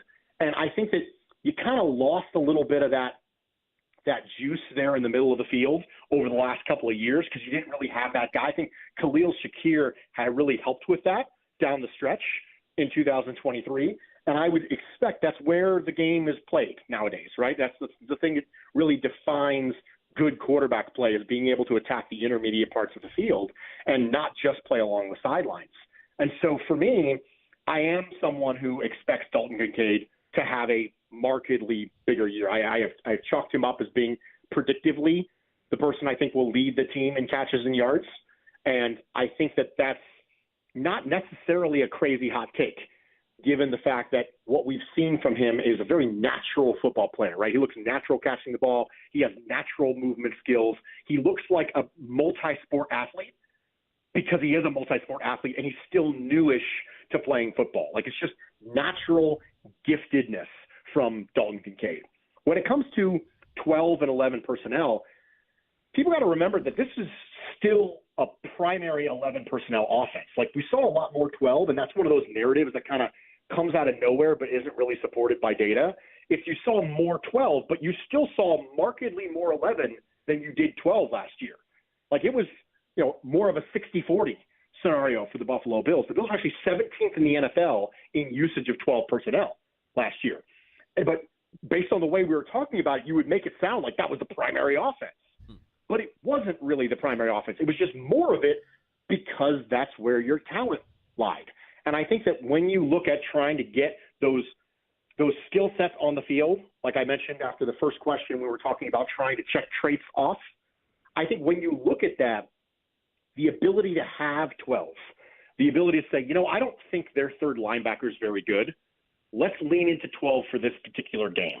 And being able to do that, knowing that you have a really good athlete in Dawson Knox who can put strain on the fact that your third linebacker may not be the kind of player you want on the field, and being able to have a downhill runner like Ray Davis, where if you need to go Cowboys, you can go Cowboys. We all remember what happened against the Dallas Cowboys. Joe Brady flat out said it was not part of the plan to run that many times, but you know what? If you're averaging 6.5 yards a clip, let's go ahead and do it at that point. And being able to have the flexibility to do that, to say, I'm going to line up in this, and let's see if it works. And let's kind of poke and prod at the defense. And if you poke it, and it just, your hand goes right through the wall, you're like, all right, let's keep going. And so I think that you're still going to have an 11 personnel meaningful part of this offense. But the idea that you can do more things just means you can beat more defenses. Bruce Nolan, the Bruce exclusive podcast. You check it out. One more for me, Bruce, and it's you brought up the safeties, and certainly that's going to be a storyline that we're going to be paying attention to. And what would help the safeties and help Christian Benford and everybody else in that secondary would be a pass rush. I have questions about this pass rush. Sure, we like Ed Oliver. Sure, we like Greg Rousseau. Daquan Jones when he was healthy. And I don't know what to expect out of Von Miller, but is there enough? Can you squeeze another year out of this group here, Bruce, to get this defense to where it needs to go to? For a team that I know values pass rush as much as the Buffalo Bills do, the fact that there was no meaningful additions that you expect to come in and really take that pass rush up a tier on the outside, you added Casey Toohill, you added Dwayne Smoot, you added Javon Solomon in fifth round. Those are your additions to the edge group. You think to yourself, you're really counting on the development of Gregory Rousseau. You're counting on the continued development of A.J. Epinesa. You're counting on a rebound from Von Miller. That's just a lot of ifs all at once. Now, to be fair, the last time we had conversations about Sean McDermott counting on ifs, it was counting on Ed Oliver to live up to a contract, which he did, and counting on Terrell Bernard to be good, which he's amazing. So we're kind of on a good streak right now as far as, well, we're counting on it, and it kind of worked out. But eventually the bill comes due. And one of the things I think is underrated, and I kind of use it to kind of pacify myself because I think the same thing you do. I have concerns about this edge group because it's a lot of ifs. It's a lot of questions. I do think the defensive tackles are in a better spot than they've been in a while for the Buffalo Bills. I think that the 4-man deep, 5-man deep on the interior of the defensive line is probably better than it's been in recent memory for Sean McDermott Buffalo Bills team, and that I'm excited about. And knowing the way he built his teams in Carolina, I wonder if he's looking to that and going, if I can get better production from the middle, then maybe the fact that we didn't inject any meaningful pieces or pieces that are expected to come in and really elevate the pass rush on the outside, maybe that'll be okay. Bruce, I'm going to put you on the spot. After hearing your return to the Bruce exclusive, I'm going to ask you and Mrs. Nolan to score the sports bar. Can we get you to do a musical piece that we can start our show with? Because that's impressive. You hit every note, pal. I detected no auto-tune. Well done. Well executed. Thank you. I don't know how auto-tune works, because I'm used to recording for the podcast, and so I have a podcast mic and a podcast recording platform, and so I don't have any of the luxuries of any of the fun things to make me sound good. So unfortunately, I just got to kind of sing it a couple times and hope it sounds okay. So if you're going to come to camp, I don't know if you are or not, how far a drive would that be for you, Bruce? Nice try, FBI. Guy just anonymous, hidden under the cloak of darkness, but bringing some knowledge. Okay, can we cross route? You're not living amongst us here in Rochester, correct? No, I do not live in the greater Rochester, greater Buffalo. I don't live anywhere in Western New York at all. Nice try, FBI. Nice. Bruce, great having you on. Looking forward to talking to you throughout the course of the season, man. Keep up the great work. Thanks so much for having me, folks. You got it. There's Bruce Nolan, the Bruce exclusive. You can get it wherever you get your podcast. Nice try, Gene. Nice try. Yeah, if you're wondering, that is not like, the character that Jim Carrey plays in Bruce Almighty. No. But he takes the name and the persona and even the clouds in the sky there. You won't see a picture of Bruce anywhere. You won't. When Bruce does a podcast, if it's a video podcast, it's just the logo, the Bruce exclusive logo. You've never seen his face. Don't know where he is. He's like, who's that aggregator that's on, that NFL aggregator that's on Dov Kleeman. Yeah. But we don't know who that guy is. But we see the work, and we're like, oh, okay, Bruce does a great job, and the pod is fantastic. Look, on our show, we're going to talk to reporters that are on the beat, but if you have good Bills content, we're going to invite you on. A quick story. When we first started this thing, almost 8 years ago now. 8 years, right. I just remember seeing stuff cross my feed from... It was Buffalo Rumblings, right? It was a writer on Buffalo Rumblings. And every time I saw him, I'm like, well, this is really sharp. This is well written. And we should have this guy on our show. That guy was Chris Trapasso. Yep. Right? And Chris Trapasso now with CBS Sports. Now you hear him guest hosting on One Bills Live. I mean, there are a lot of people out there that really know their stuff. Now, do you know your stuff and know how to present it in a way that can be informative and entertaining? That's the trick. And guys like Trapasso figured that out. And Bruce has figured it out as well. I'm telling you, the beginning of his first pod back, he and Mrs. Nolan do a musical number for the podcast. And when I heard it, I'm like, you've got to be kidding me. This is insane. It was very well done. I was very impressed by it. My keen musical ear detected zero auto-tune. He hit every note. I felt like I was in a Broadway show listening to the Bruce exclusive. Severe thunderstorm watch for the area. And look at this radar. It's all red and yellow. So wherever you're driving around, just be careful out there. Be careful. We don't know how many inches of rain might come down. Like danger. Oh no!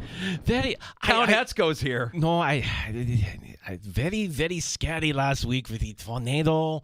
Did not want to make light of. Right, of course. This is very, very interesting. We could get quarter, half, maybe 1 inch of rain. Be sure to watch the 13 VAM news tonight, both at 6 and 11. 13 VAM. VAM? 13 WHAM. Ah, okay. VAM. VAM. Okay, gotcha. VAM. Thank you, Count Hetzko. Is that a watch? We've got a watch. It's a watch, but yeah. I mean, it came down hard yesterday afternoon. I looked out my backyard. I'm like, holy hell, we're gonna get drilled, and we did. But Gino, you got that fertilizer down last week. You listened to your boy. Oh yeah. No. Thing is, now I feel You like gotta mow again. I got to mow. And Yeah. there's no mow tonight. I don't know if they're going to be mowing tomorrow night. Yeah, So well- going to get this all over again tomorrow. Yeah, but now the lawn is looking green. The lawn's going to get lush. Mother Nature's sprinkler system, along with a little help from your fertilizer, making it happen. If you are watching right now on YouTube or Twitch and you're outside of the Rochester area, it looks like night out here. We're talking like dark. the eclipse day. Yeah, it's weird. We'll get to a happy hour next in the sports bar, and we'll get to a round of shots. Last call as well. You can join us at 866-4326. Lots to unpack for both of our guests here as we talk Buffalo Bills with Bruce Nolan from the Bruce Exclusive just now, and Ryan Talbot, NewYorkUpstate.com, who joined us in the 3 o'clock hour. A couple of notes from around the NFL as well, including a Bills practice note here for the preseason that we'll get to. And again, your calls are always welcome. 585-8664-FAN or at the Fan Rochester if you want to engage with us on X.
9BF Rochester, the sports leader. 95.7 FM and AM 950. The Fan, Rochester, an Odyssey sports station. The Fan Rochester Sports Update. Corbin Burns, Paul Skeens. That'll be your pitching matchup. The starters for the All-Star game announced. Burns, of course, with the Baltimore Orioles. Skeens with the Pittsburgh Pirates. Tonight, it's the Home Run Derby. Rochester Red Wings return from the All-Star break coming up Friday night in Syracuse. Buffalo Bills have a few joint practices with the Pittsburgh Steelers. This will be taking place in Pennsylvania the week leading up to their second preseason game. That'll be on August the 17th. Bills rookies reporting to St. John Fisher University tomorrow. First practice for the Buffalo Bills as a team coming up on July 24th. Sports is brought to you by GetMyPerks.com. Today, get half off to a Batavia Downs concert. Peace Frog. It's a Doors tribute band that's coming up this Friday night.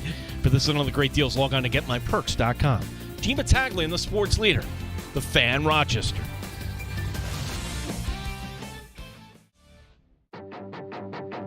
The Sports Bar with Danger and Battaglia. How's that going to change the way it looks with Josh Allen pulling the trigger? Are we going to see more different guys catching the football? If Chase Claypool is uncoverable and is catching everything in training camp in the preseason, he's going to be there week one as the fourth wide receiver. Mike Danger. They are gripping right now if they're Yankee fans.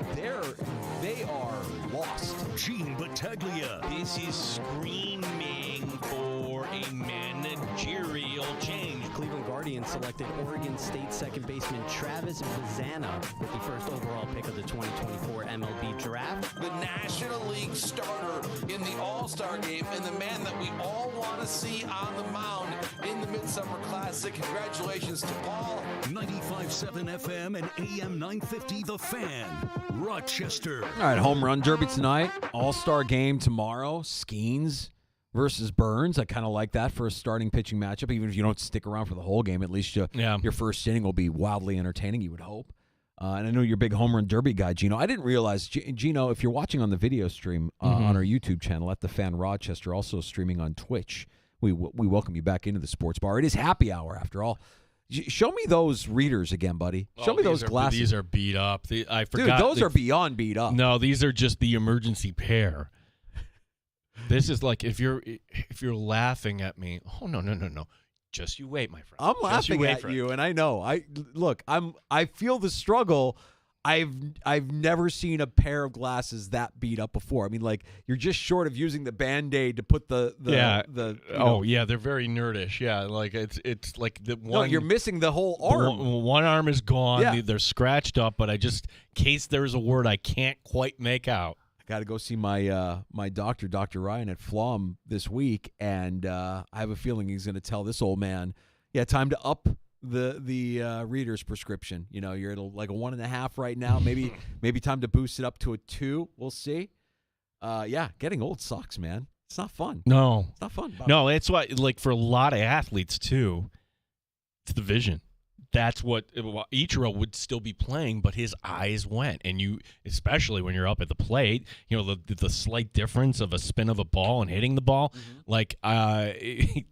that's why you're not going to get some genetic freak, I think, someday. Like Tom Brady, I'm sure would still be playing, but I'm sure his eyes aren't as good as they once were. 42 is when it hit me. Like, I think it was age 42, and I remember just waking up one morning and looking at my phone and saying, you know what? I can't read this. Why am I straining? Why am I struggling? And I don't know. I mean, it hasn't gotten better. Same age for me, and you would appreciate this. I'm out to dinner. Family. First night. Disney vacation. Oh. What's the one? The Rainforest Cafe. Okay. And they come with a check. You can't read that. It's a restaurant that's all dark and everything. I don't have a prayer. I'm like, what do I do? You're using the light on your phone to try and be able to see it a little bit right. better. Like, I'm like, basically. Yeah. No, it's brutal. Absolutely brutal. But I had to point out for the viewers of the Sports Bar on our YouTube channel on at the Fan Rochester and on Twitch that those glasses, Those are special, man. Those got to go. You put them right next to Chuck Muncie's Muncie, busted up horn rim glasses in that in the sports bar picture that we have hanging up in our studio. That Danger went to a collectible show down in Virginia, brings back a gift for me. It's hanging proudly here in the studio. Chuck Muncie with the Saints, his glasses knocked off, smelling salts. Today's football, he would be in the blue tent and probably not returning, but that's just like, hey, get back out there, Charles. In the blue tent. Yeah. Free basing in the blue tent, and then be fine. Get back out on the field.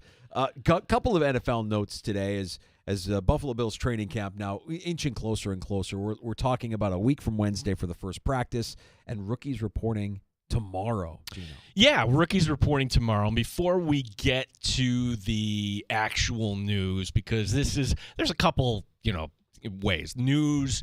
Like, hey, this receiver, popped for DUI. We'll get to that. This is manufactured, and this is what happens this time of year, where you have reporters talking to executives, and you're making stories. And this is. I'm not slighting Jeremy Fowler. He reached an unnamed NFL executive, and this unnamed NFL executive has this quote about Josh Allen. I want to read it here. I want to get Danger's opinion on it, because I haven't gotten your opinion on it. Okay. Josh Allen, quote, one of the more overrated players in the NFL. Immense talent, but he makes a lot of mistakes. He's underdeveloped at winning the line of scrimmage. Tends to lock in on targets. More of a thrower than a precision passer. Forces throws into traffic. Okay. Is that fair? I think there are a couple of things in there that you could say are fair. I know wins aren't a quarterback stat, but you could also say that a guy that's getting as much praise as Josh Allen gets for never have won a Super Bowl or even making it to a Super Bowl, I would listen to that. I wouldn't go as far as to say Josh Allen is no better than Brock Purdy. Well, I'd say this, like Josh Allen, you put him on the level of Lamar Jackson, but Lamar has gotten the MVP twice. Mm-hmm. Like, you don't have Josh Allen on this Buffalo Bills team. We're talking 5-6 wins, right? Oh, completely. Yeah. No question. Yeah, and so that regard, he might not be to this NFL executive the bee's knees, but in our situation, in the situation that Buffalo finds themselves in, where you've got a competitive team year in and year out, and a contending team year in and year out, that doesn't happen without 17 behind center. So all of the things could be true, but it could also be, so what?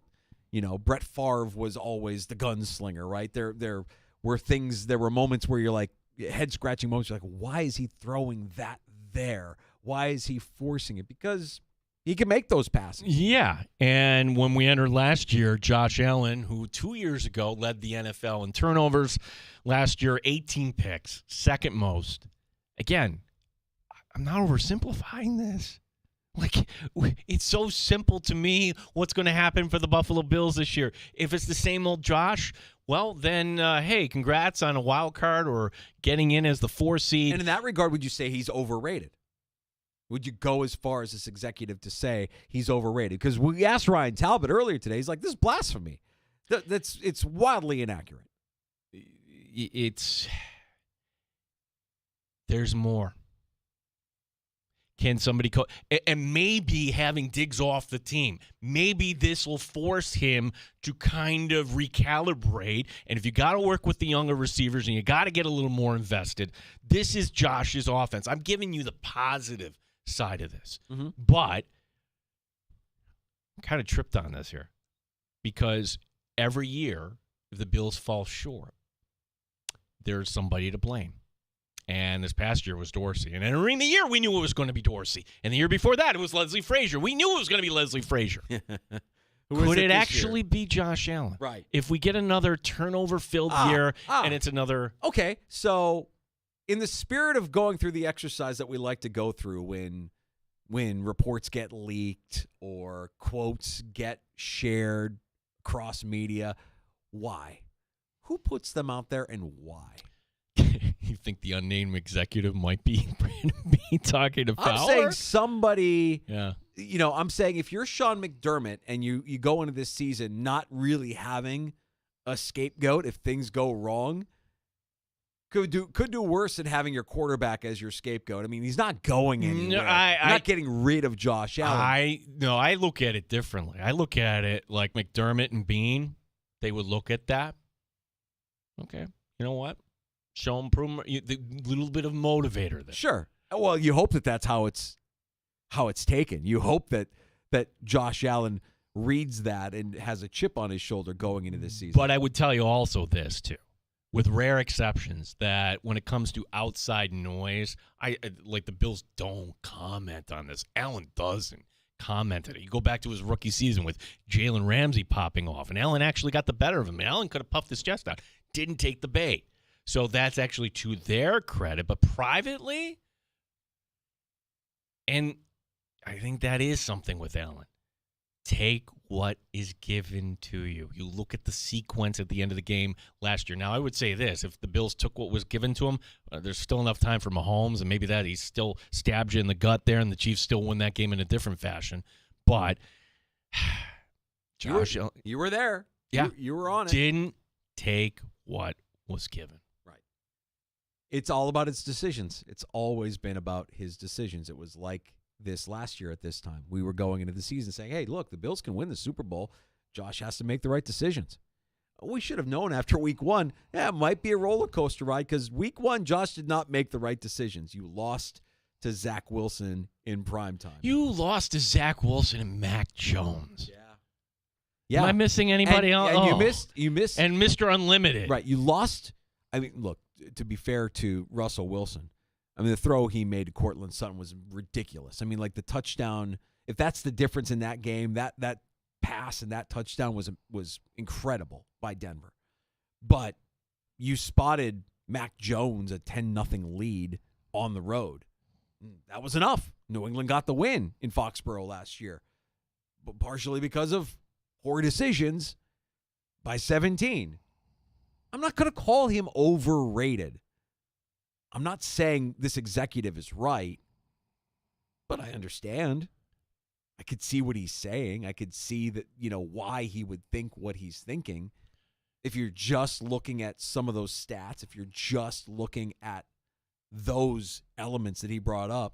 If Josh Allen somehow miraculously cuts down on the turnovers by half, he's the MVP, right? He's in consideration. Yeah. I would say the other part of that I think is interesting is winning the line of scrimmage, because being able to understand what the defense is going to throw at you and being able to check and make the adjustments, call the audible when you need to call it, to put your guys in the best position to make the play. All right. See, I will push back on that, because what's the one play last year? It was him and Gabe Davis. They couldn't be on the same page. Like, will we ever know which way was the right way in that overtime? You win in Philadelphia, except Gabe Davis, in my opinion, turns the wrong way. That's right. So the point on winning at the line of scrimmage, I think that's something that I don't know if that means Josh needs to spend more time with his nose in the playbook. I don't know if that means Josh needs to just have better situational awareness and really be able to diagnose and watch film of his opposing defense any given week to know, like, this is what they're going to throw at me and this is how I'm going to react to it in the moment. It's still about making the right decision. I do think, though, to think that would the Bills fan base ever turn on Josh Allen? No. I don't think so. No. No. Too much of a fun-loving guy, too much talent there. Here's a scenario where I can see that happening, because we heard it a little bit last year. Josh's woe is me, I need to be better after a loss or a series of losses can be a little bit fatiguing. Like, at some point, the fan base is going to say, yeah, you do have to be better. Stop with the pouty antics after the game. Stop with the woe is me and show us. Your actions are going to speak far louder than your words. Don't come at us with the, sad puppy dog eyes. Well, I need to be better every week. I think that's how he was coached up. But now, if he became his own man in those post-game press conferences, and he's just doesn't want to sign, be a good teammate and everything like that. But you can be pissy. That's for sure. That's right. You know who that reminds me of as a head coach? It actually reminds me of Andy Reid. Andy Reid ended days of Philadelphia was the same damn thing every week. It starts with me. Yeah. I got to do better. It's just on me. It wore thin. Me. Yeah. They got rid of him. Right. They couldn't take it anymore. I mean, imagine Andy Reid winning Super Bowls in Philadelphia. Like, he came close. And there was no indication that Andy Reid was a losing coach. He had a couple bad seasons, and that act wore thin with Eagles fans to the point where he just went to Kansas City and created a dynasty. Helps having one of the better quarterbacks of all time on your roster. For sure. Steelers are going to host the Bills for joint practices. This is in advance of week 2 of the preseason. Yeah. Okay, this is kind of the trend. We've seen the Bills in recent years. They went to Carolina. The Steelers years ago. I want to say that was the first year we were doing the show. Now, has there ever been a team to come to Fisher? The answer is yes. It was the Cleveland Browns. But you got to go back to Johnny Manziel's rookie year. What was that, 2010, 2011? So in this day and age, and with how many, with the space that's needed, could you ever see a team come to Fisher? I would say no, but could you see it come to Buffalo at some point? Yeah, I could see maybe when the new stadium is built, maybe, but not at Fisher. Feels like it would be a stretch. I think they know what they have. I think they know the space that they have, and I think you're asking for trouble. And there's a reason why they haven't done it since Manziel was a rookie. Mm-hmm. They've probably had opportunities, but they just don't have the facility. And if they did move training camp. I mean, look, if they start doing joint practices in Buffalo, it means that it's probably not here, or it's like this situation where it's between week 1 and week 2 of the preseason. They've already broken camp. So they'll have the Steelers week 2, and in advance of that week 2 of the preseason, they will be there at Acrisure for joint practices leading up to that matchup. Yeah, so gets us kind of our appetite whet. I mentioned this to Danger before. Well, considering that rookies, not only in Buffalo, but across the league by the end of the week, rookies will all be reported. That means that there'll be football next Monday just for rookies. But if we're going by that, Danger, this will be the last Monday on the calendar without any football activity until President's Day. Whew. And we made it. We made it. Did you crack a second one open yet? I didn't. Do you want me to for effect? I mean, wait a second. I have to twist Mike Danger's arm to have a beer? This was the surprise in the new studio. You would think I would know everything there is to know about the new studio. Had no idea that somehow you and Derek snuck in a fridge here. Go ahead and share that little nugget, that calendar nugget that you just shared with us. Just one more time. And Today, we'll do this properly. Being the last day, the last Monday on the calendar without any football activity until President's Day.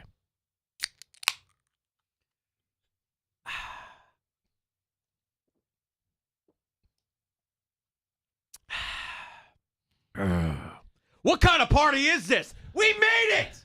We made it, damn it! Football's back. Cracked open a cold one. We're ready. We are ready. A week from Wednesday, we'll be at Fisher for the start of Buffalo Bills training camp. Yes. You're right, Gino. Yeah, we won't see the rookies until Wednesday, but they're here. There's activities going on. Yep. There will be a lot of stories, and this is the last Monday until President's Day where we don't have any football. We made it. I'm excited. And I mentioned it earlier.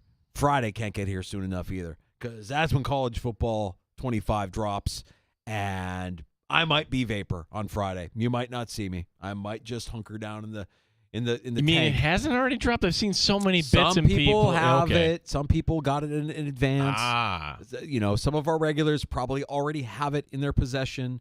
I think there was a pre-order option that I did not participate in, but it's out, it's coming, and everything about it looks fantastic. I can't wait to just immerse myself in that game. It's going to be a lot of fun. And then, of course, next week, training camp. Oh, and then this is also a breath of fresh air when it comes to how we all consume the NFL. NFL announcing that Good Morning Football is back coming the 29th. Yeah, only 8 to 10 Eastern, and it's going to be kind of split, right? So they're still going to have Kyle Brandt out in New York sometimes. But it is going to be for the most part based in LA. Yeah, 4-month hiatus that'll end here on July 29th. there's, I think, 2 separate 2-hour shows. Kyle and Peter and Jamie Erdahl all back, and I think they will be kind of like going back and forth between the coasts. New addition to the show is Akbar Bajaviamila. Remember him? Oh, AKB. Yes. Yeah. Is it AKG? AKG, yeah. He's replacing Jason McCourty. I guess McCourty didn't want to do the back and forth between, or didn't want to relocate. Understandable. So, Bajaviamila will be the fourth mic on that show with Jamie Erdahl, Peter Schrager, and Kyle Brent. So that returns July 29th. There's a little welcome piece of news for those of you that like to consume the NFL. The Jordan Addison, did you see this danger arrested on suspicion of DUI? Now, I thought about this, and from a moral standpoint, I don't want to get too preachy here, but he said as enjoying a cold one while on the radio. But you know your limit. I know my limit. The thing is, he had a teammate just die, and I might be speaking out of school because I didn't see the full report on that death, but was alcohol involved in that death? Yeah, the person who slammed into the car, Kyron Williams, Kyron Williams, the car, everyone's sober. It was the driver. Got it. Yeah. So I would just think that if that happened to a teammate, maybe you would pause. Maybe you would take a step back. Maybe you would think, maybe not the best idea to get behind the wheel of my Rolls Royce after I've had too many. He was arrested for suspicion of DUI, sleep at the wheel near LAX, and arrested. Now, last year, Addison also was cited for speeding and reckless driving prior to training camp. So Addison's got a little bit of a history here of making bad decisions behind the wheel of a car. I bring it closer to home when we heard Deion Dawkins last week talking about his favorite pastime in Buffalo, drifting. I'm like, oh, God. Yeah. Just be careful, guys. Yeah. Just like I'm not going to tell you how to live your life. You are amazing athletes. You're making millions of dollars. You do you, but man, don't put yourself or others at risk when you get behind the wheel of a car. That's an unfortunate story there for the Vikings. Well, if you remember, for Addison last year, what grabbed the headlines, he was driving 140 miles an hour. Now, his excuse was that his pet was, and it was his dog, I believe it was, and was in danger, and that he was, and honestly, it kind of helped reduce the fine and the charge. He paid $686 for going 140 miles an hour. Jesus. That's a poor choice. Yeah? That is a poor life choice there, and I know you love your dog.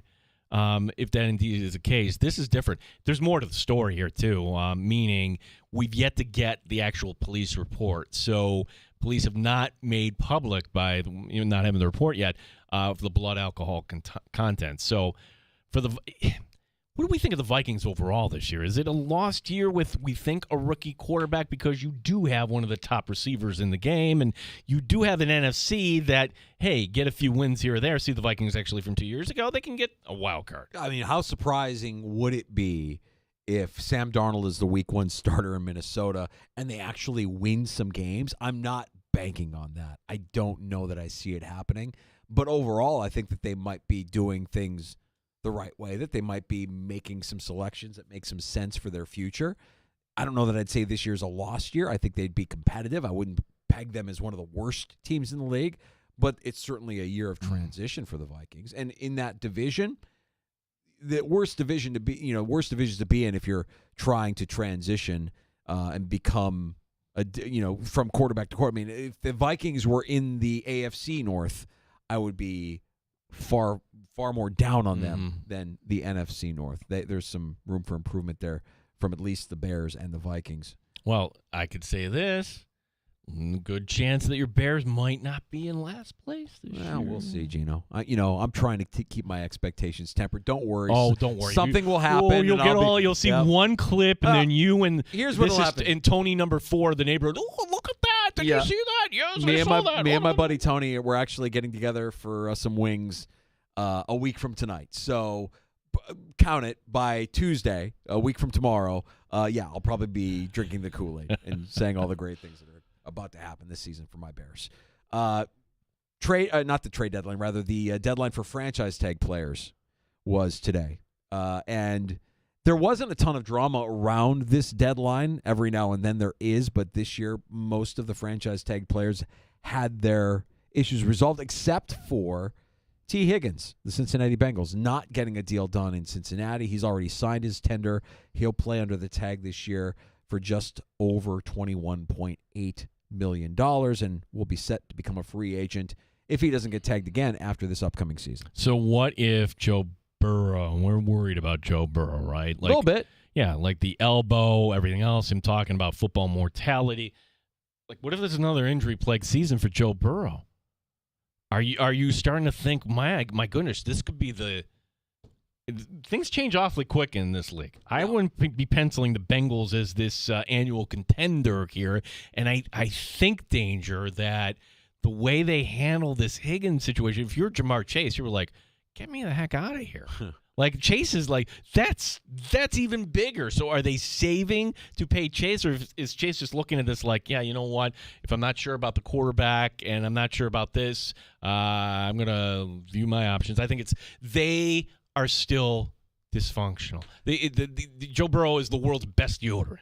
I think that's why I love we had our conversation that we had earlier with Bruce Nolan, just talking about how many narratives around the NFL get thrown at us over the course of a season. Hell, off season, any season that you want to around the NFL, the calendar is full of narratives, and we hit so many of them that by the time something will happen and we forget. Well, no, he described it perfectly. It's because Thursday through Sunday there's football, and then we all come back on Monday, and this is the story, and we need to talk about the story, and how do you fix the story, and how does this story relate to the opponent, and then game happens, poof. Yeah. And then there's another story that we will all be chewing on. The performance is everything, right? Like if the performance isn't there, it can turn a conversation from Josh Allen as an MVP candidate to Josh Allen is overrated, right? Yeah. Like, so it really is dictated on the week in and week out performance of a player and how he's used and how they execute on a weekly basis. But I just think it is a fascinating thing, the world of content that we live in that just gets, shoveled in our faces constantly, forces us to kind of think about these different narratives and storylines, but they disappear as quickly as they get presented to us, and we never really learn anything because we don't spend enough time on any one specific narrative. That was a fun conversation. Loved having Bruce Nolan on with us last hour. Ryan Talbot was fantastic as well. He gave us a little Buffalo Bills training camp preview. He stopped by during the 3 o'clock hour. And, of course, you can read Ryan's work at NewYorkUpstate.com. You can follow Bruce Nolan at The Bruce Exclusive on X. And you can get either of those conversations wherever you get your podcast. Just search out The Sports Bar. And that includes the free-to-download Odyssey app, where the Fan Rochester sounds its best, as well as your smart speaker when you ask it to play 95.7 The Fan. Let's get to a round of shots next. Tonight, it's Home Run Derby, so we'll give you some odds if you want to play along. This is certainly something you can have a little wager on tonight, so we'll preview tonight's action. Boy, the Yankees, how did they recover after yesterday? We'll wrap up the first half of the season. Cleveland getting the number 1 overall pick, and I guarantee that this guy, for us in Rochester, this might be tough saying his name here. Also, another injury in baseball. SEC Media Day, always good for a quote or two. All right, very good. We'll get to that and more next. A round of shots coming up. And don't forget about last call at 866-4326. You can join us with the final word before we close up shop at 6, 585-866-4FAN.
Burns getting the nod for the Baltimore Orioles. He is the starting pitcher for tomorrow night's All-Star game representing the American League.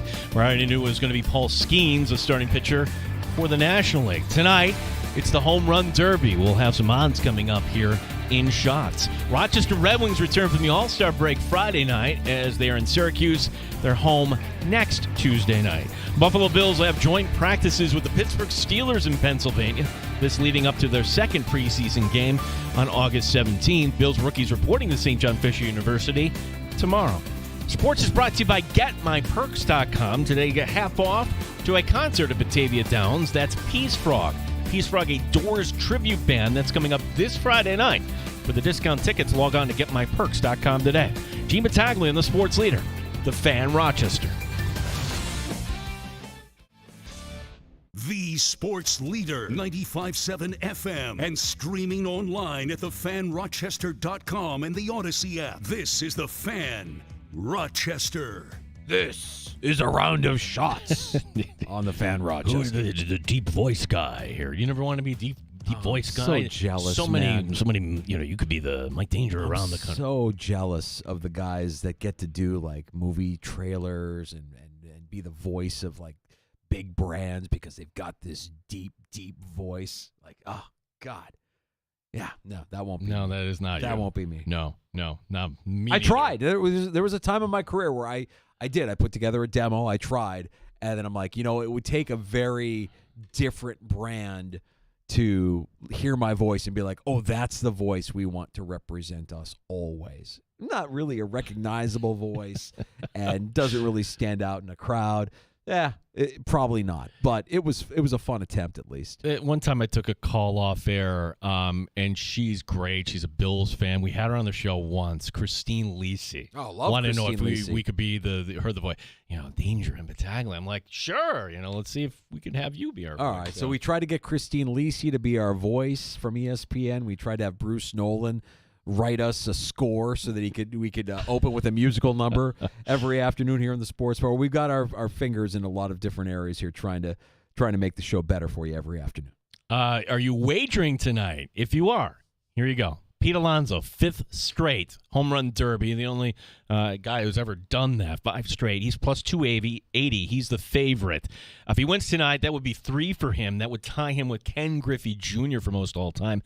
Bobby Witt Jr. of the Royals plus 425. Gunnar Henderson plus 475. Marcelo Ozuna of the Braves also at plus 475. Adolis Garcia, the hometown favorite, he's at plus 525. Long shots here. Teoscar Hernandez of the Dodgers plus 1,200.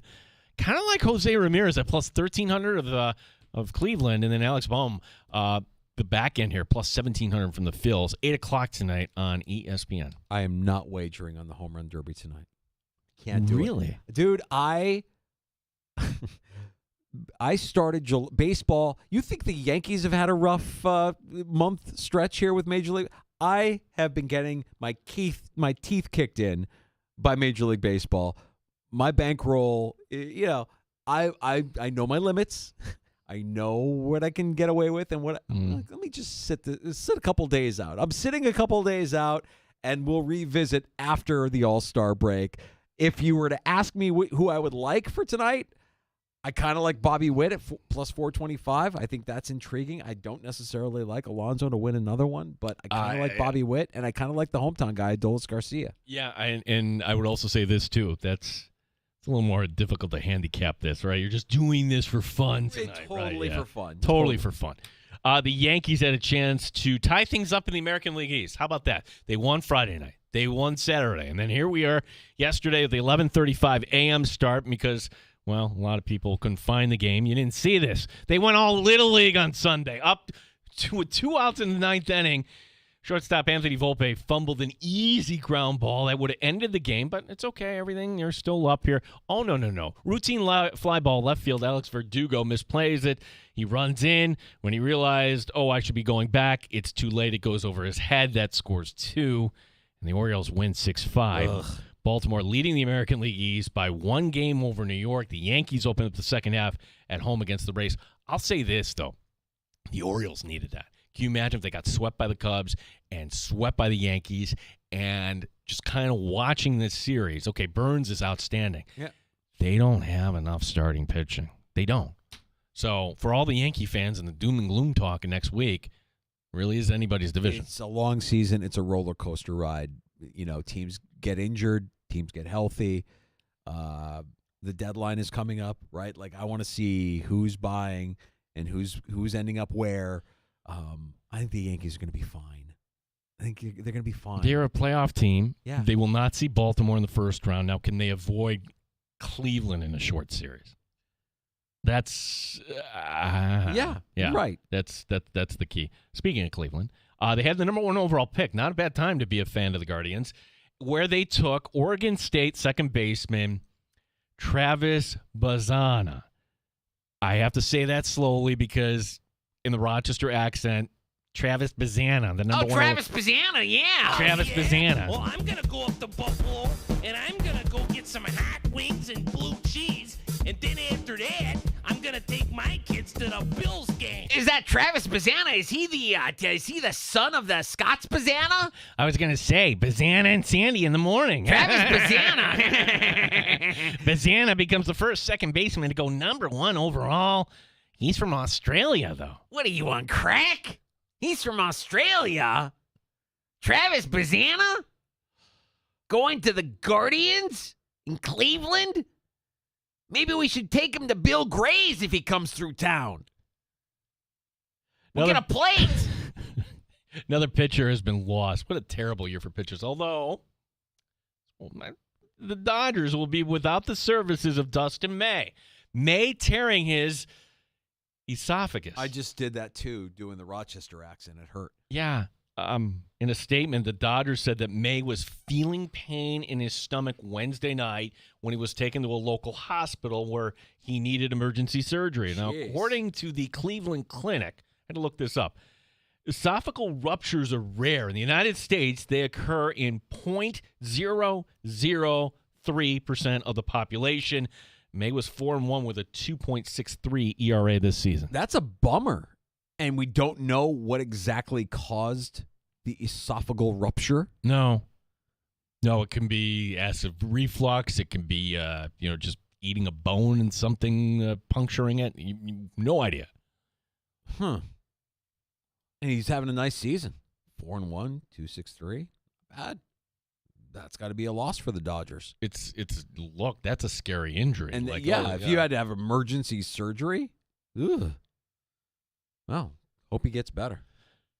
Soccer. Hey, congratulations to Spain, Danger. We Thank haven't you. talked about that. No. How was the family? Yeah, let me tell you something. Soccer, even if you're not a fan, soccer spoiled us yesterday. First half of the Euro was a bore. And, I will admit, like, it did not capture my attention. It was a 0-0 draw after the first half. Second half, fantastic. And last night's game, just edge of your seat stuff. It was really, really great. Argentina last night beat Colombia 1-0 to win Copa, but that's not what we're talking about, Danger. At Hard Rock Stadium, home of the Miami Dolphins, got completely run over by fans from Colombia, crashing the gate. Reports said there were an estimated 7,000 people without tickets who got into the stadium. And prior to kickoff, fans were crowding the aisles and walkways. The game was delayed for 45 minutes. Mind you, that's national television on Fox. They had to delay this. A bunch of savages just taking over, bum-rushing Hard Rock Stadium, saying, what, they can't stop us all. We're going to get in one way or the other. You can't stop us all. We're going to bum-rush the gates. There's a video of fans climbing through, like, the air duct system at Hard Rock. Yeah, like this is some sort of heist that they case the place and they figure out how to get in. Hey, maybe FIFA, when this comes around in 2 years, treat each venue like a Super Bowl, meaning checkpoint here, checkpoint there. If you have one checkpoint, I could see how this. Look, we can all laugh about this. I saw one video, kid in an Argentina jersey who, like, he's hurt. We're talking stampedes, we're talking scary stuff here. So no, this is not cool. Not cool, and quite honestly, irresponsible of Josh Allen to leave his home unattended while he was playing golf. Oh, he owns the Miami Dolphins, and Hard Rock Stadium. So for him to be playing golf all weekend in Tahoe while this is going on, you just want your quarterback, your franchise quarterback, to show a different level of maturity. Understand you have a world-class event in your house, and you're not there. You're hosting the party. You should probably be there and prevent things like this from happening. Now, Danger, I know you're all excited about getting your video game on Friday for college football, but there is a thing that most of us enjoy. That's actually the real thing of college football. So today, SEC Media Day. Commissioner Greg Sankey of the SEC was asked about expansion. Quote, "I'm not a recruiter. My job is to make sure we meet the standard of excellence and that we have ourselves ready on a daily basis." Ding, ding, ding, ding. Well, I don't know that he's lying because I don't know that he is recruiting.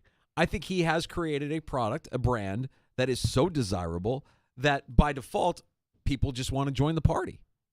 And if you want to be in the party, but then for the SEC, like what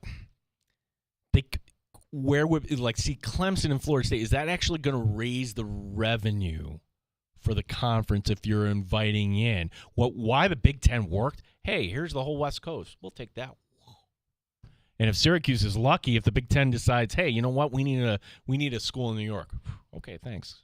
Appreciate that. Yeah. I don't know that Big Ten or SEC executives are out there trying to coerce schools out of their conferences. I just think that their brands and their programs are just that much more lucrative that everybody wants to be a part of it. So that's where we're headed, and that's where it will be. And it'll be sooner rather than we think. Yeah. Well, if Clemson and Florida State jump, can you imagine like Miami? Like, what would be the biggest program? Like, wait a second, how do they not have a conference? It'd be like Miami, right? Wouldn't be Syracuse. Like, is basketball a consideration at all? Meaning Duke and North Carolina, we're just going to leave them on the sideline here? Football just has to do its own thing. It's weird, but I think with the release of this football game, the EA Sports football game, I think it will I don't know that it's going to influence anything down the road, but it's a bigger thing. Like, you don't realize just how popular the game is until you have the stats and the figures and the dollars behind it to realize how popular it actually is. And the knowledge that people have, and now you got kids making money off of their name and their image and likeness in this game. The money that is being made and that will continue to be made in this sport, I mean, they probably see it more so down south than we do because it's... it's going to look different. Like, if you're not familiar, like one of the rules that got passed, like we're used to this in bowl games, you're going to see ads on the field. Yeah. You're going to see ads on the field. You're going to have a conference in, maybe not this year, but very soon, sell their naming rights. That's right. It's the Dr. Pepper Big 12 or whatever. Yeah. Or the Dr. Pepper Conference. Yeah. Yeah, that when Thor joined us last week and shared all of that, I'm like, yeah, I see that happening, and I see it happening sooner rather than later, probably sooner than we expect. So I don't know that I necessarily think Greg Sankey is lying when he says that he's not a recruiter. I don't know that he's recruiting anybody. I know that the NCAA is done. Like, why do you have this governing body? It's ridiculous, but it will be two massive conferences. Football should do their own thing, and then what do you want to do with the rest of the stuff? We'll figure it out. That's Shots. Last call is next. You can pull up a stool and join us. And we have tickets to see Train. Oh, good Train. Coming to Art Park. You know what? That's a good night out. If you're looking for brownie points, if you believe like that's we do, coming up too. Every marriage is a continuous negotiation. Surprise her with Train at Art Park. 866-4326. Caller 5-585-866-4FAN for a pair of free tickets to see Train at Art Park from your buddies Danger and Battaglia in the Sports Bar on the Fan. You're listening to the Sports Bar with Danger and Battaglia.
Danger and Battaglia on the Sports Leader, 95.7 FM and AM 950 The Fan, Rochester.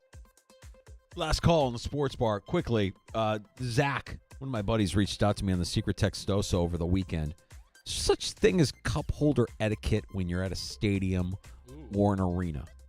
Good one. Said he got into it with, he was at PNC. He was at a Pirates game, and he got into it with a Karen. His words, not mine. I feel bad for anybody named Karen. Karen, right. If your name is Karen, we love Karen. We'd like to give you a hug. Been branded so unmercifully.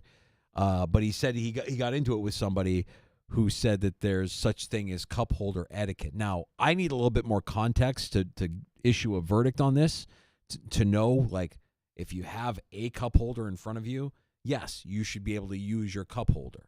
Now, are you leaving your empty in a cup holder and then using another cup holder with? Yeah, I need more context here, and again, I don't know. You know, sometimes when you go to a certain stadium, is this mine or is it to the person to my left? Which way am I going? But I would just assume that it's clear. Okay, here's my cup. This is where I'm putting it. Right. So I guess I don't know, Zach. I don't know what you did to upset this woman. Were you sprawled out with your cups? Were you leaving empties across the aisle of cup holders? Or were you using a cup holder that was more adjacent to her, but you thought differently? I mean, this shouldn't be complicated, right? No. Unless you're at Highmark, where there is no. Where the cup holders have all been busted off over the years, and you really don't know where you're going to put your beer. Then you've got an issue.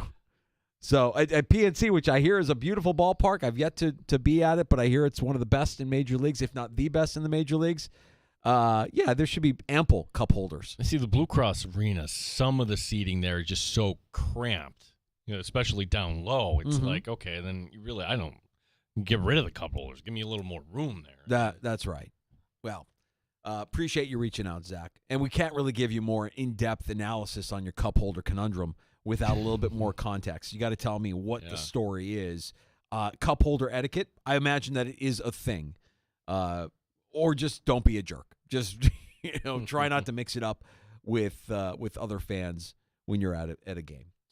Brandon writing in, brought you some Texas weather, fellas. Oh, that's our buddy Futures. Yeah, Futures. Dude, you can take it. You can have it. I mean, like, I don't know how.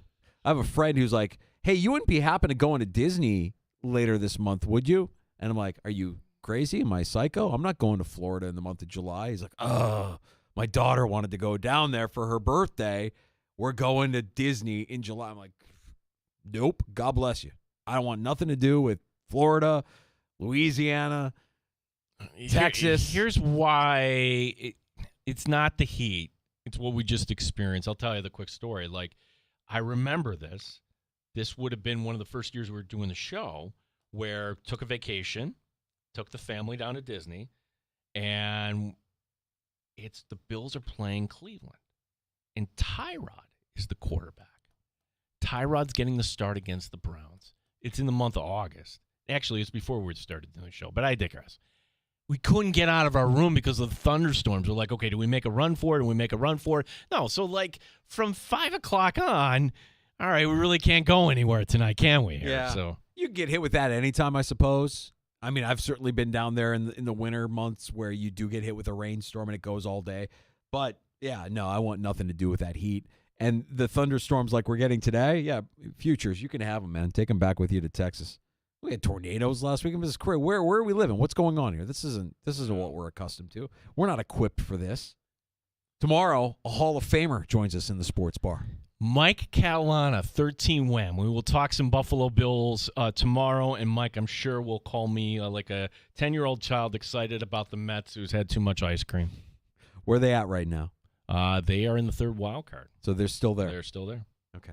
Well, you didn't say anything about it today, so that's a step in the right direction. Tough loss, yes. Tomorrow you're going to bring it up, and he's going No, I will bring it up, and I will diffuse Mike. But you don't even have to bring it up. That's my point. Like, there's nothing to bring up. It doesn't even need to be brought up. But you're going to bring it up, almost I'm going to bring it up, inviting the abuse. No, he should be worried. That would be shameful after the season the Phillies are having to be knocked out by the Mets. He should not be worried. My God. If you missed Bruce Nolan from the Bruce Exclusive, if you missed Ryan Talbot, you can get either of those conversations wherever you get your podcasts. That includes the free-to-download Odyssey app, AUDACY. JR Sport Brief on the way next. Thanks for listening to The Sports Bar with Danger and Battaglia on the Fan Rochester. Join Mark Patrick Seminars. Lose the weight, stop smoking. Early bird special $49.99. Seminars Sunday, July 28th. Hilton Garden Inn, Pittsburgh.